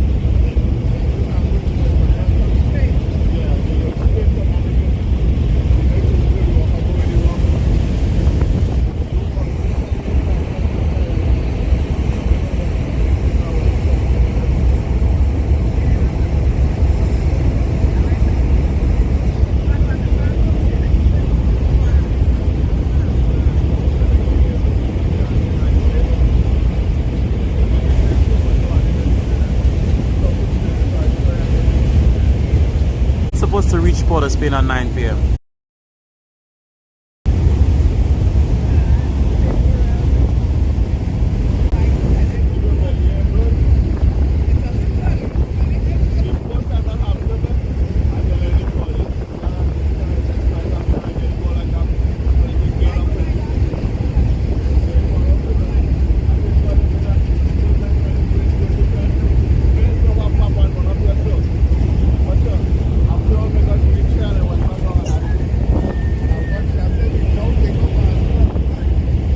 Alright, we should be back again. We should be back. We are now into civilization. We are entering the Gulf of Paris. As you see by all these lights out here, this is civilization.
Just an audio and video check. Are we back? Do you all hear me? Do you all see anything? Not see as in the ocean, of course, but see as in visually see.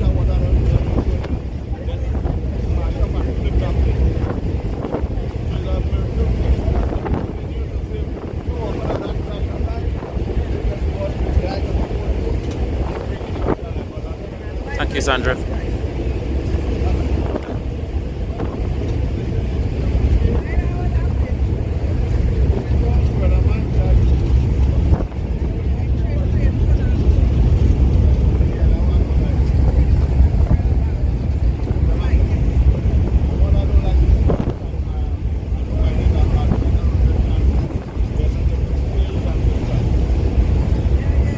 Shut up, Sheila.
But yeah, we seem to be on time actually. I do think a 7:35 to 7:45 dock in is possible.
Range that I said, which is yeah, we I don't know where I got 9 p.m. earlier for.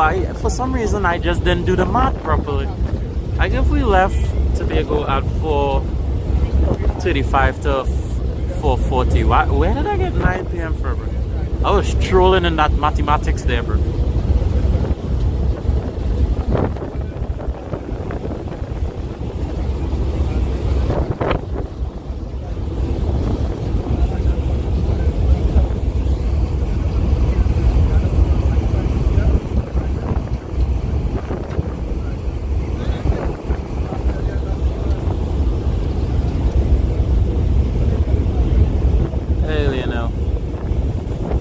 Yeah, bro. Just reaching the civilized part of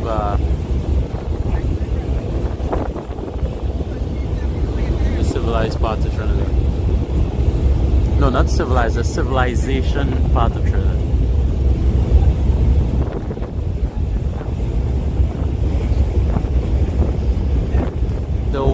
The one unfortunate thing that I might not get to show you guys is the port of Trinidad. It looks amazing when it's lit up. I think they might rush us back into the boat when we get closer, which is very unfortunate because it's really nice to show off the port. It's really, really nice. But I don't think we'll get to see that unless there's a window seat available, but I don't know.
Yeah, so we're basically in the channel now, and when this happens, typically they would start to run us inside. So expect that any moment.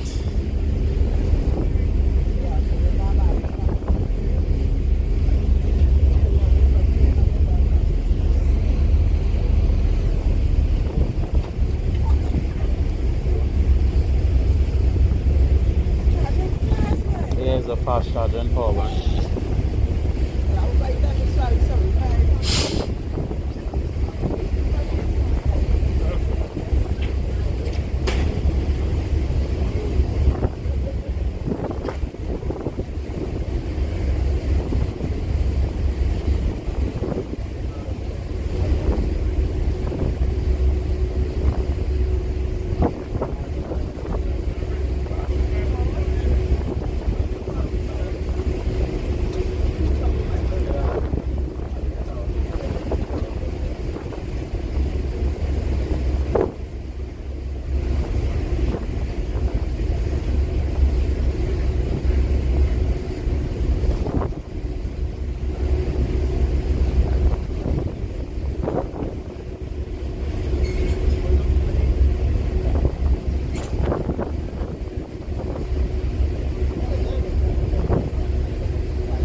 Yeah, it's in it.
years old?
Hey Rexo.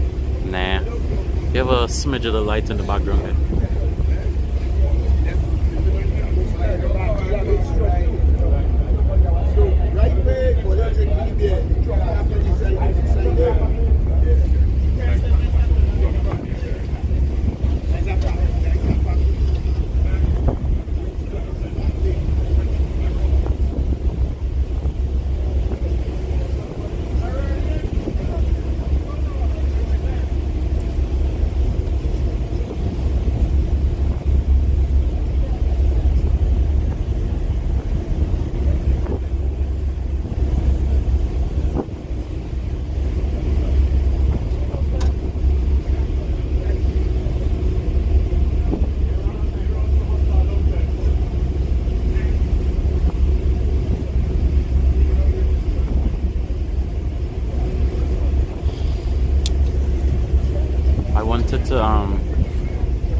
I wanted to chill on the waterfront a little bit, but I don't think I'll do that because recently, like 3 days ago, a couple got robbed on the waterfront there. So like I'll just wait till it chills a little bit to return to the waterfront to chill.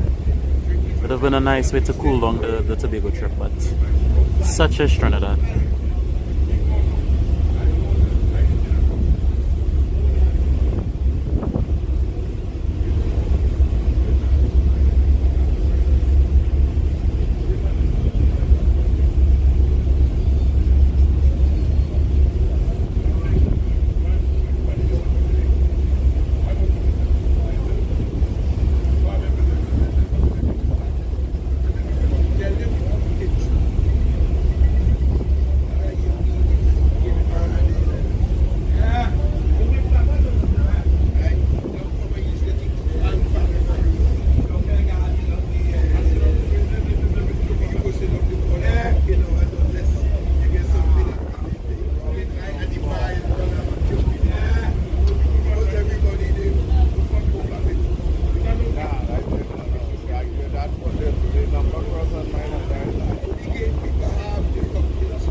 You know I forgot to mention that the entire Carnival coverage, Sheena.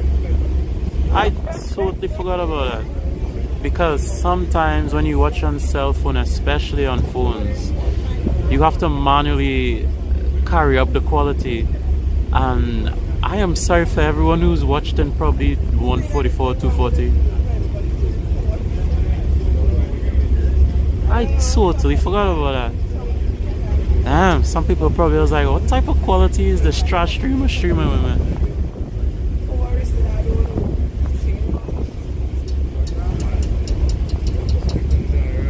That never occurred to me. Damn.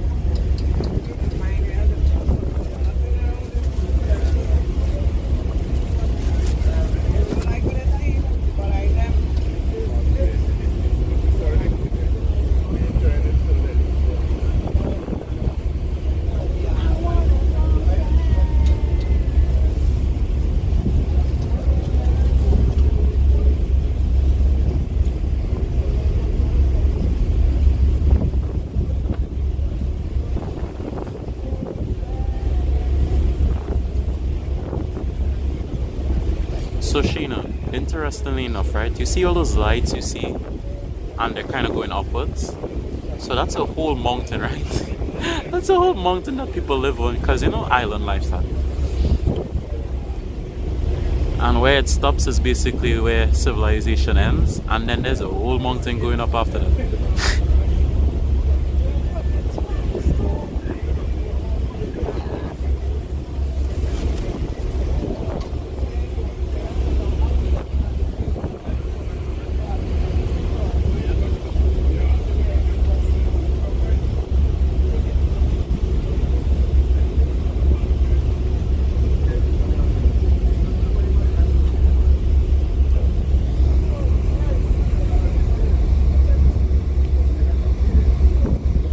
No, yeah, Malcolm, but the TV, I think when you watch YouTube on your smart TV, it auto defaults to the highest quality. But like if sometimes you're on phone or computer, it sometimes default to the crappiest quality, and you have to manually, by clicking the gear at the bottom of the YouTube stream, you have to click the gear sometimes and carry it up manually. But on TVs it does it automatically, I believe.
Oh, on the Fire Stick is YouTube an app that's already downloaded on there, right? I believe. I haven't used the Fire Stick I think I only used the Fire Stick like 2 or 3 times ever in my life.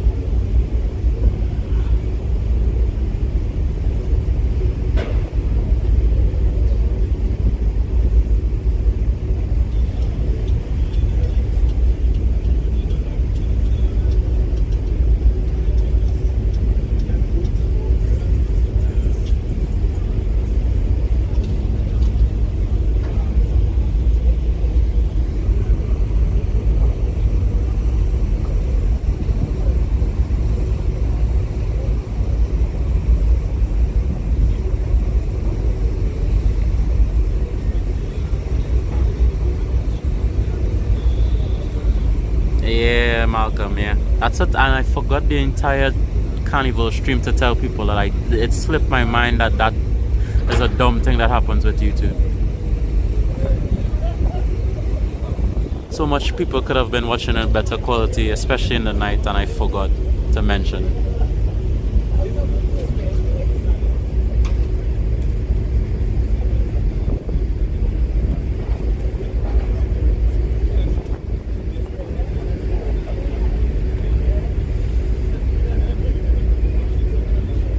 Hey Mari, well, you could think of it as 2 ways. Either you are late but you reached at the perfect time to see docking, or you just reached at the end when I reached Trinidad. So, you know, either way is fine.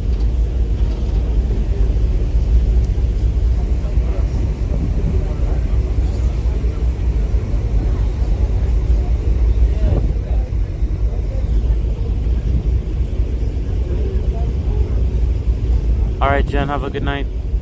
Good night, Jen. Remember, guys, we have an event coming up Saturday. We have the launch of Carnival at Queen's Park Savannah, so I'll be there again. Our next event is in 4 days.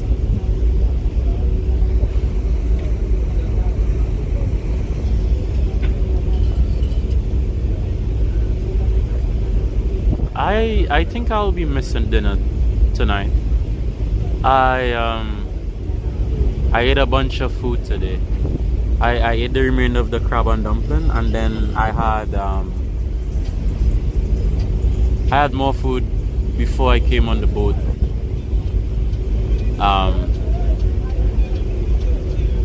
So if anything, yeah, I'ma just go and head to bed. I don't think I'll be eating anything else.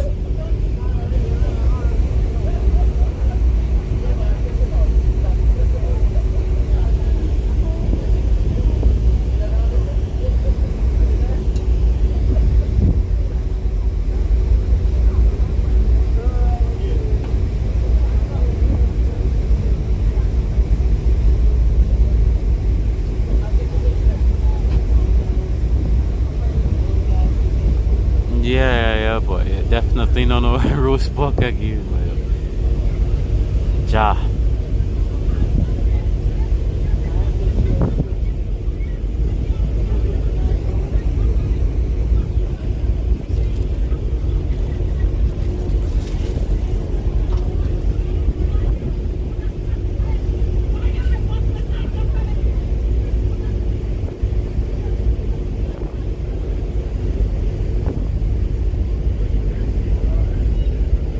This boat is cruising, and I know you can't go full speed because of shallower waters, but this is ridiculous. This is just making up time to dock at 8 p.m. at this point. So it turns out I will be correct after all. There is no before 8 p.m. docking time. We are legit strolling.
I know he can't speed, but I don't remember the boat going this drastically slow before.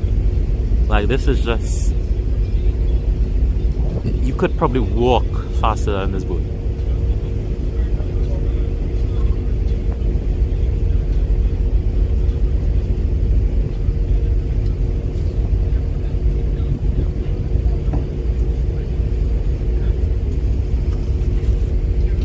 I don't know at what point we're gonna get run inside, but I thought it would have happened already. Interesting.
I get that. I'm not even complaining or mad about that.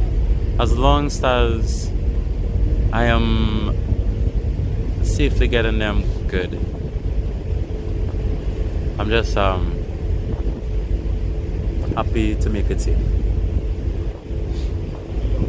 And I don't really have anything to do tomorrow, so I don't really mind whatever time. If we had even reached 11 p.m. I wouldn't have been upset. I have nothing to do tomorrow.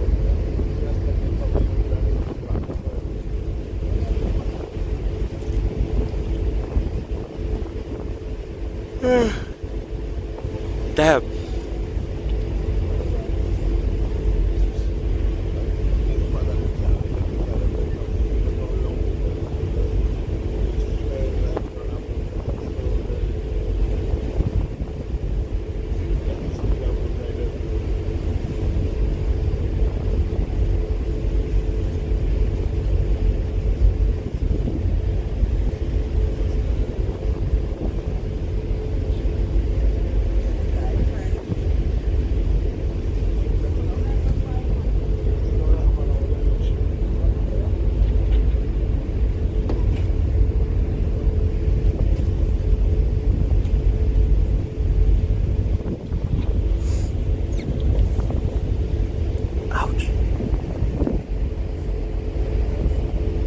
I know they're talking about plane. I was going to get this view with a plane.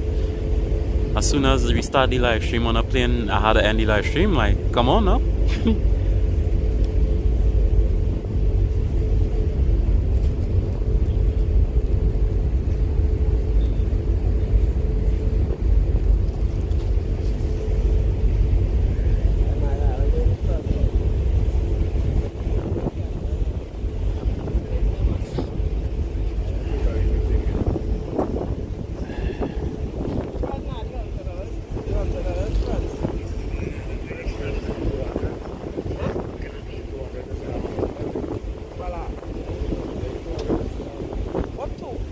Nah, oh yeah, 225.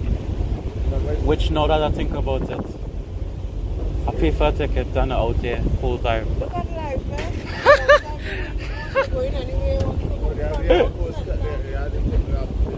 Look, you now make me think about that. Yeah, premium. Premium. Yeah. Damn. I use my ticket, boy. Oh, that's funny.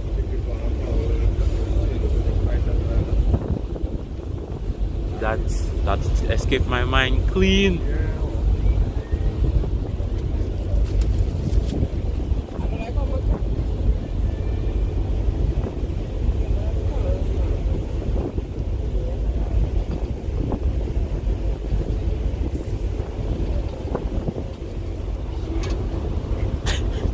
Yeah, look. Just, waste my time here, what? But yeah, but I prefer the deck though. So So you don't know, is that not a premium thing then? like I say, I come in the boat and that was not my mind at all. I just always come on the deck on the boat. I just always come on the deck. What's the one that can't get it? No saying. You haven't seen your pocket.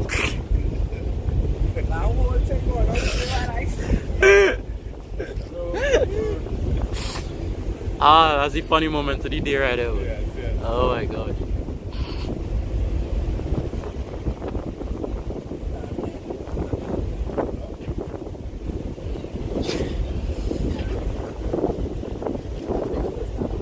Ashina, I have a smidget of a headache still. It's nowhere near where it was last night, but I still have a headache.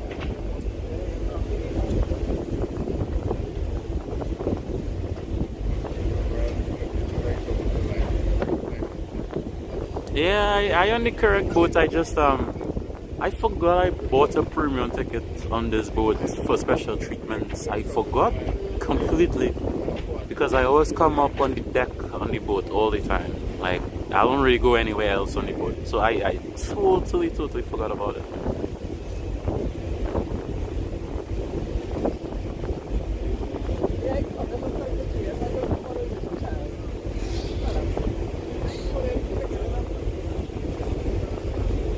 like how you was picking it up. You see all the colors and things. Might take it. What type of phone you have?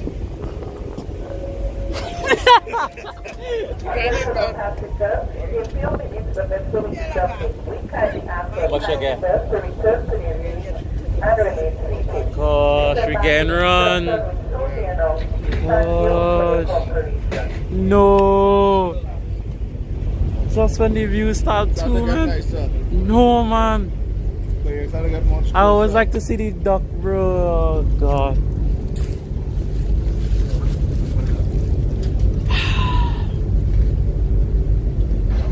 Man.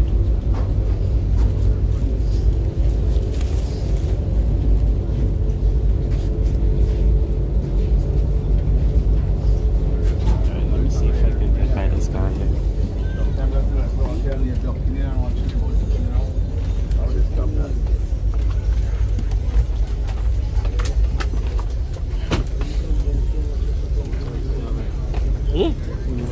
Sorry.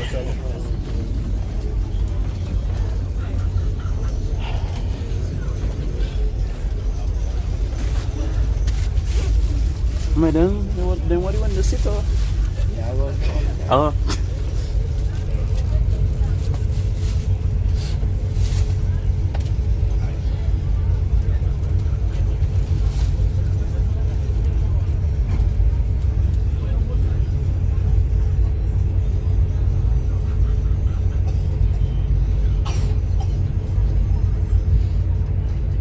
Damn, that reflection of me though. Ew.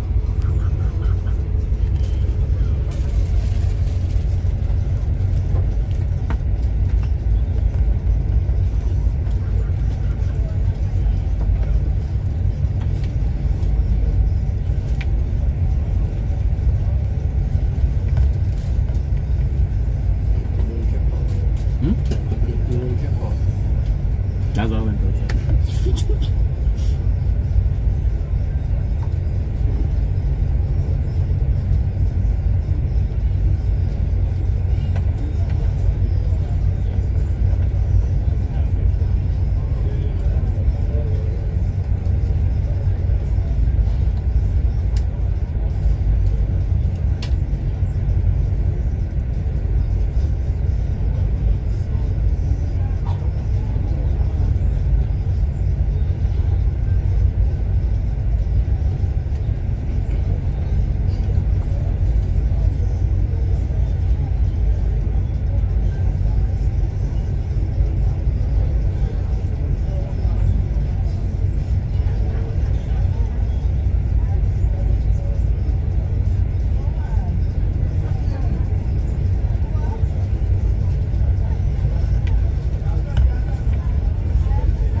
Yes, Sheena, could you post the stream that's coming up in chat once? I have a stream coming up this Saturday.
listen, it's nothing to be ashamed for, because actually a lot of the people, a lot of you that I stream for, you guys have all shared your stories, and there's a lot of people who haven't been back to Trinidad in like 30 and 40 years. Just ask Lenny.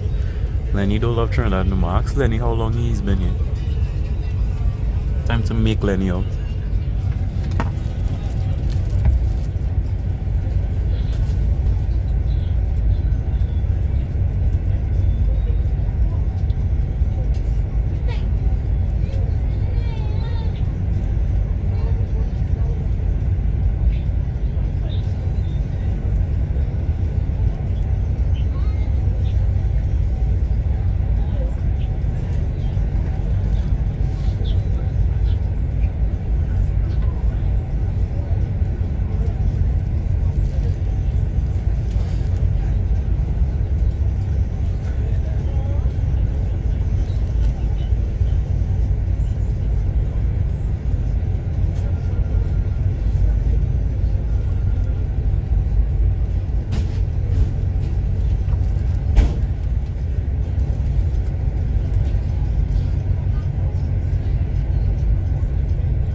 $1976. Oh my gosh. Damn.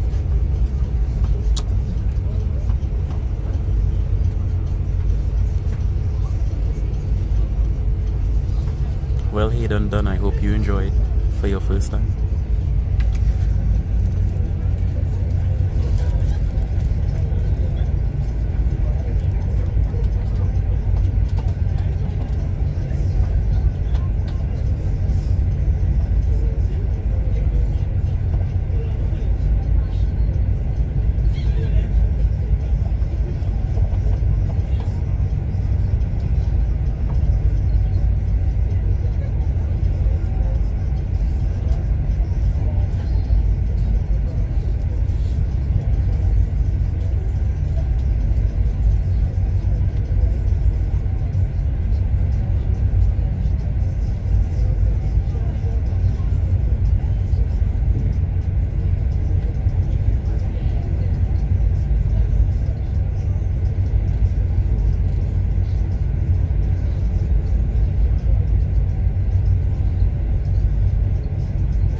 Yes, y'all are the newbies, but y'all are very welcome there.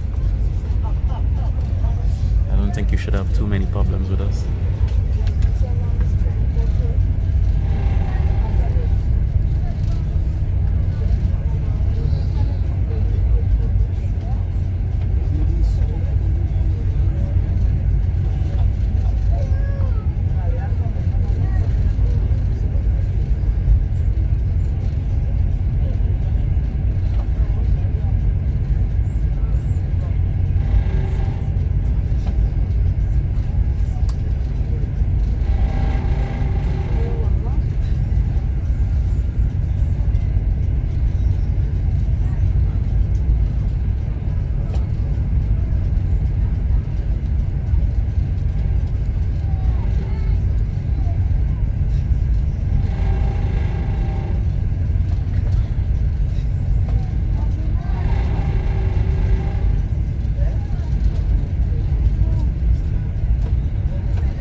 Attention all local passengers only.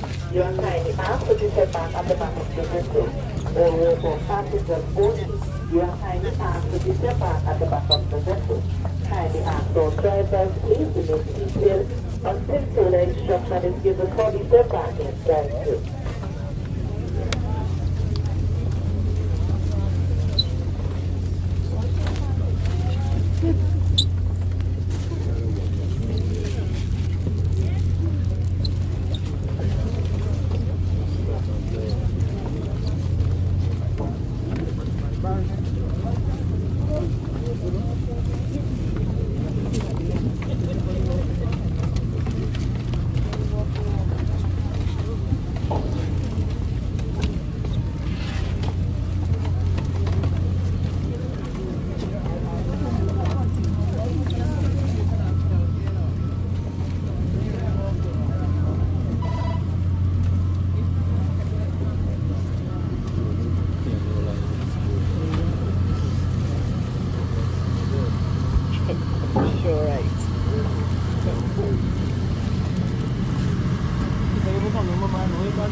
Welcome to Port of Spain.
Yeah, so all of this is part of the experience, I guess. So now I know better for next year. What I will do is I will not give the port my bag when I come. I have observed that certain people choose to carry their bag and stick it in the corner of a boat. So I guess I'll be doing that as well. So all those people who took their bags already, those are them walking up there. They don't even have to stop here because they didn't check in their bag to go in the storage area in the boat. So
boss, you're holding up the line. What's it? You're holding up the line, boss.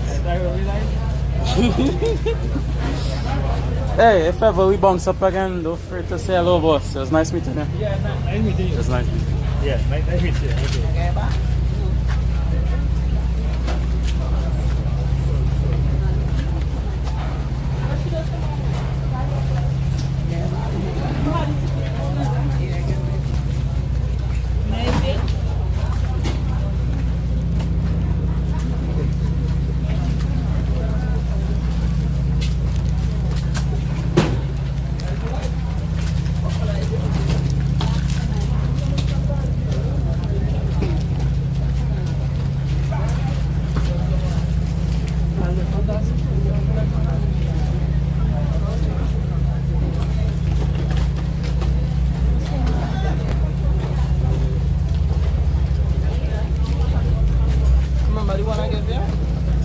One more bag to follow.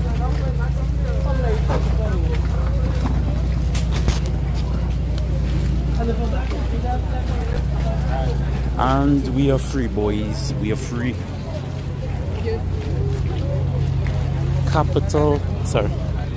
capital F, capital R, capital double E's.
Not only that, Rebecca, it have I see two people type in chat while I was on the boat.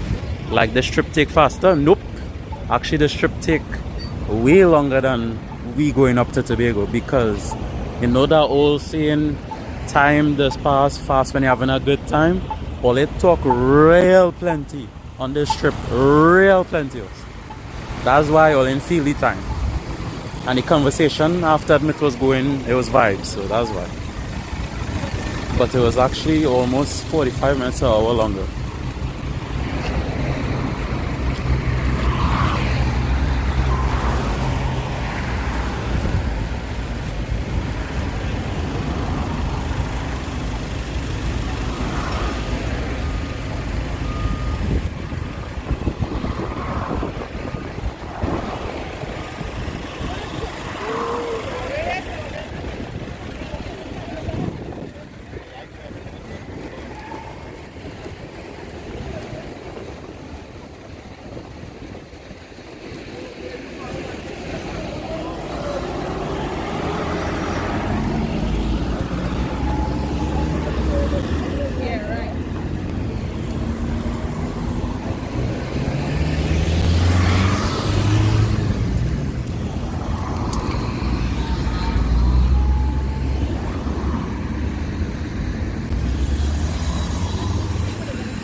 Alright. A little shot of the Twin Towers there. Well, I've seen one of the Twin Towers, but Nicholas Tower.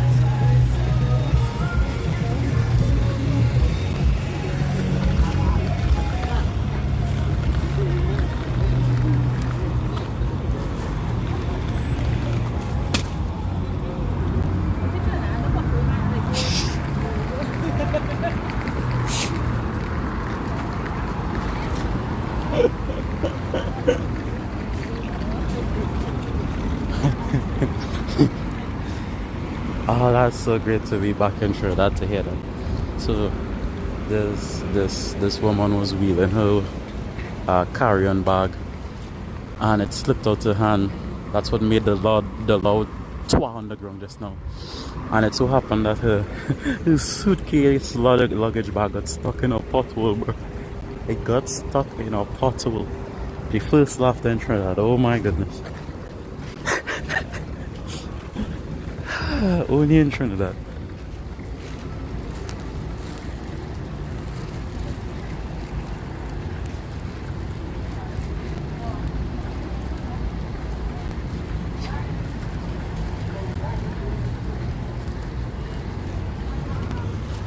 The Royal Bank of Canada.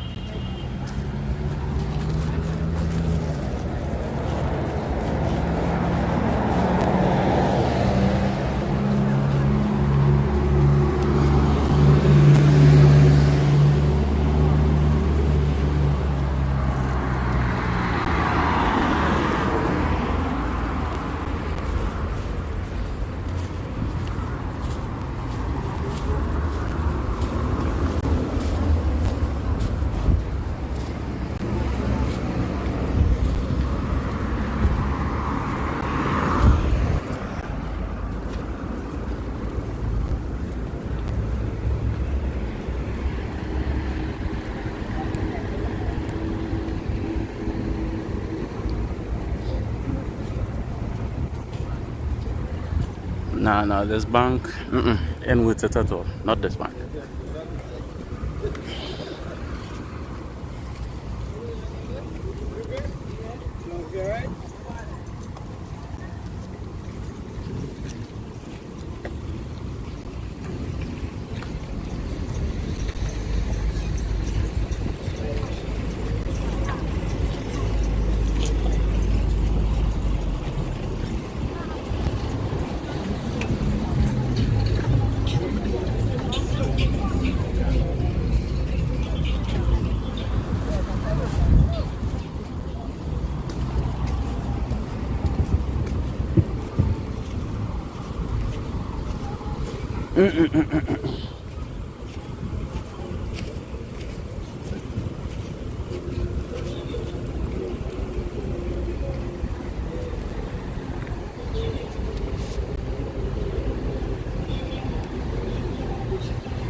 It's been an RBC in Port Spain for a multitude of years now.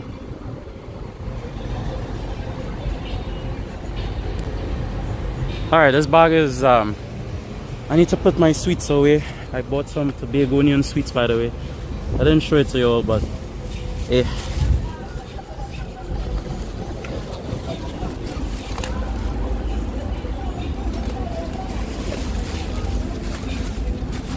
That one on the top is mine.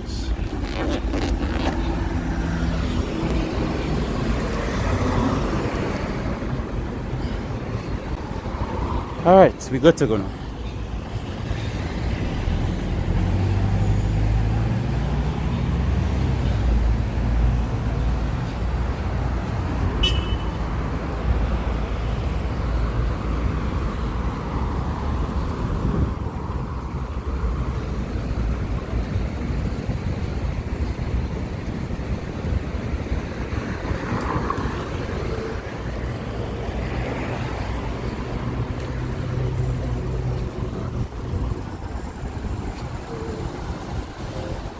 You haven't been to Port Spain in 25 years? Well, the PTSD building is still the same, so at least you have that sense of relevance.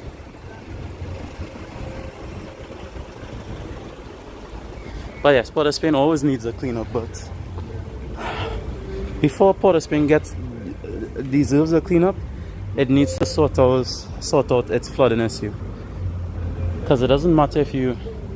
Well, I guess that is part of the cleanup, I guess. So yeah, it does need a cleanup, never mind.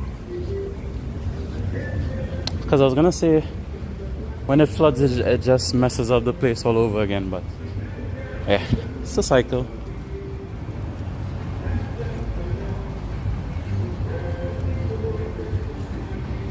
Now, I didn't buy any fudge.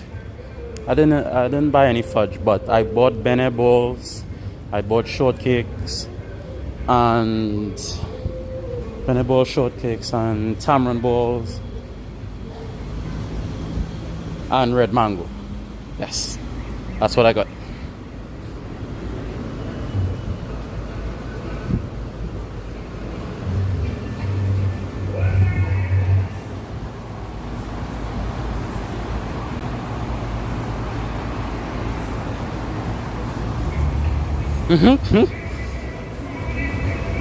Yeah, I totally forgot to show you what I got to. Yeah.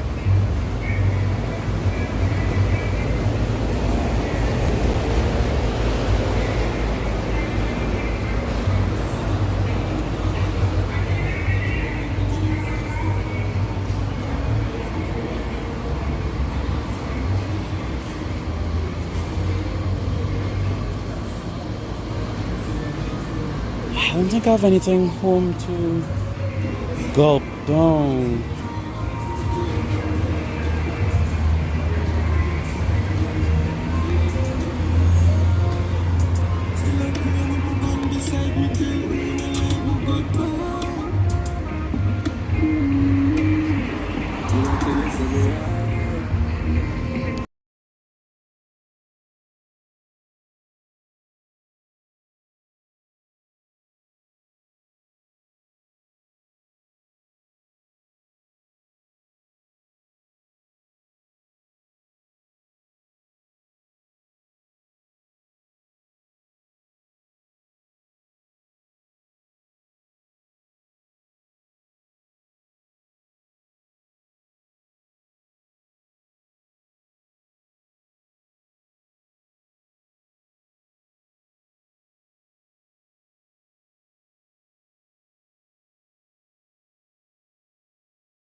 Alright. Got something to drink.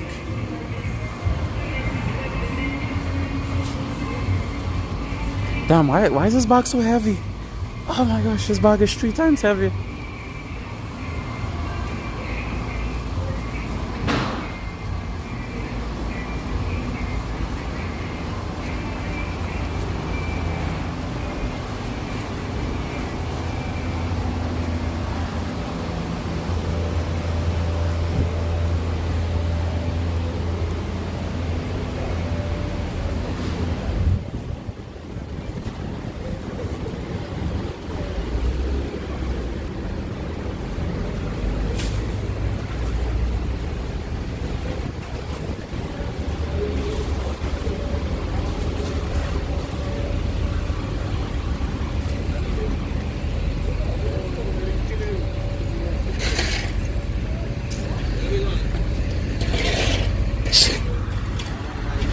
Not bad. Not bad at all.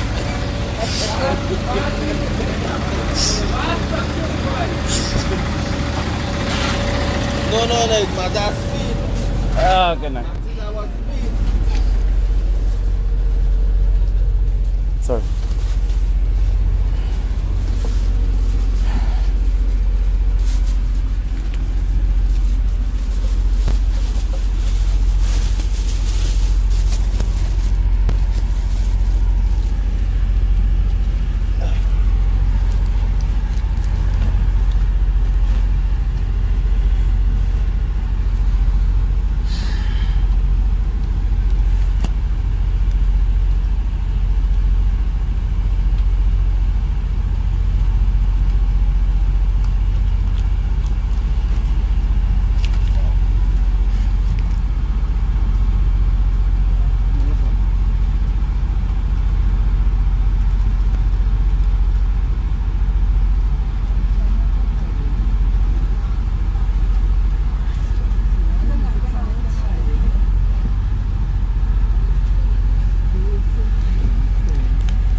Right?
Audio check, audio check. 1, 2, 3.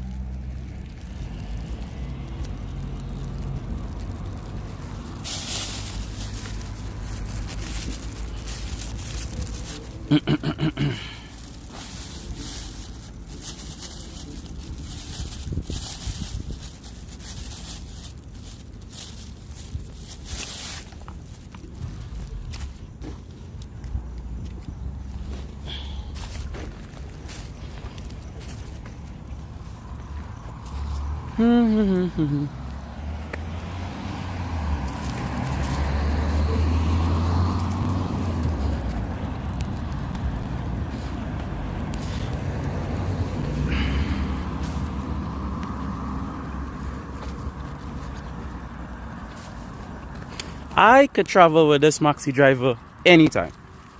This maxi driver is a boss. He understood that the boat was cruising and I needed to get home. And he was like, bet, let me just speed after passing 5 rivers, bro. Boss.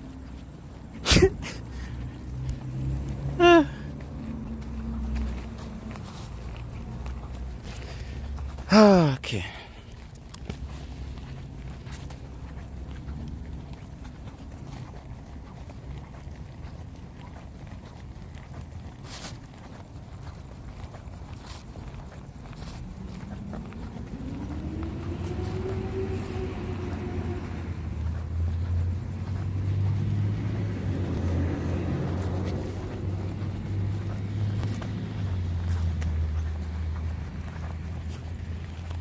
Yes.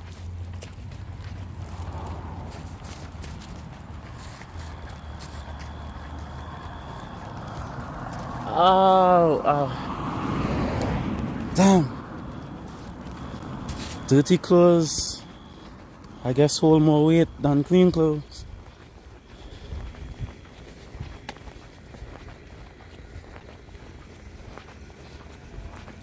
Yes, I do have a bunch of rubbish in this bag as well.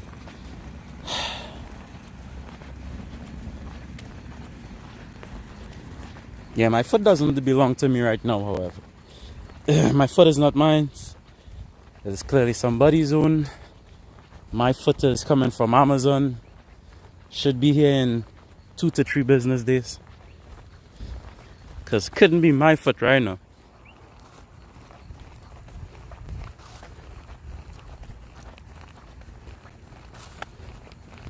Oh my, Rich, listen. You are just like my moderator, Sheena. I realize this. You're becoming just like my moderator. You're problematic, Rich. You be reminding me of these situations, bro.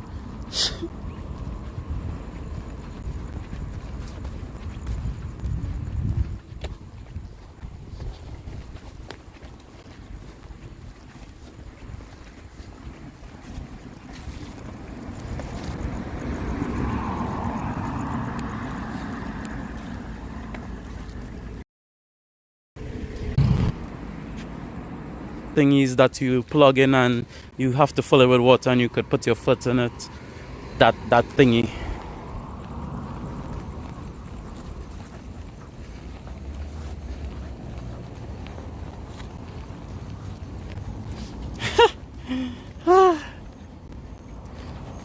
I don't even know when these clothes getting. I know I'm definitely not getting up no time.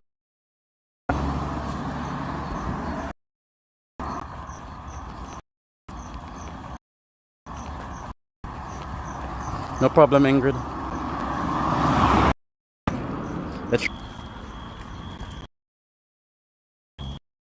Oh my goodness.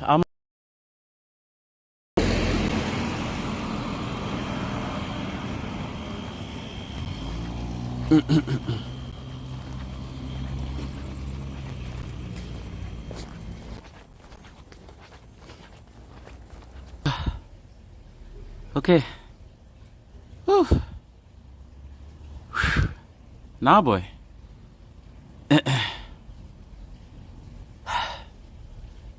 Well, I got home at 9:39. Not bad. Not bad at all. Not bad at all. Whew.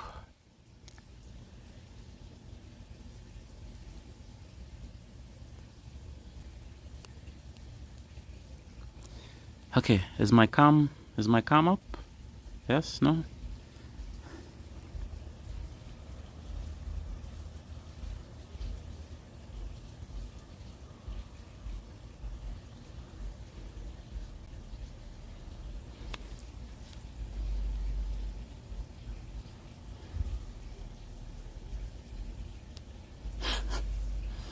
Nah, our carb. Not a stack of carb.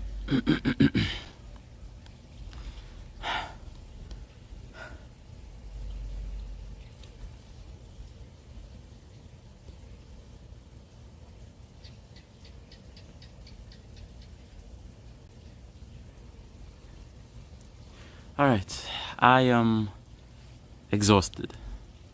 I am very tired. I am going to take care of myself now because I am in a painful situation with my feet, so I need to kick back and relax. But thank you guys for coming out every day of the Tobago Carnival. Thank you for the vibes, bro. The vibes was immaculate as always, especially today. Even though I was a little bit down with pain, the chat on that boat ride kept me up. I have to admit. Just simply conversing with you guys kept me up today, bro. Cause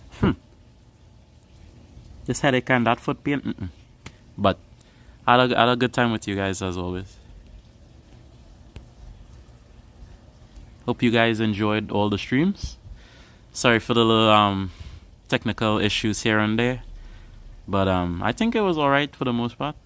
And yeah, guess I'll see you guys on Saturday again. You know, they say when it's nice, do it twice. Alright, so thank you for everyone who shared the streams, who liked the streams, all who became a new follower. Welcome to the Rad family, the Rad Nation. Thank you for everyone who donated. That helped tremendously.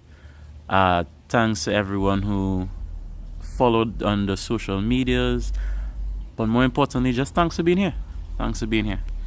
You guys are pretty rad people, if you get the joke, you know. Pretty rad people. You guys all deserve a pat on the back as much as I do. Without you, damn, I'm giving a political speech, bro. Without you, there's no me, you know. Yes, but yeah, I really do appreciate y'all though. Y'all are actually like family, and it's crazy that, you know, all of these people that I have no family connection to or have never seen, but you guys just simply being here over and over. It's just vibes, you know, pure vibes. I appreciate that. Alright, so it was a beautiful time. I'm going to head to bed now, and I would see you on Saturday. Good night, everybody.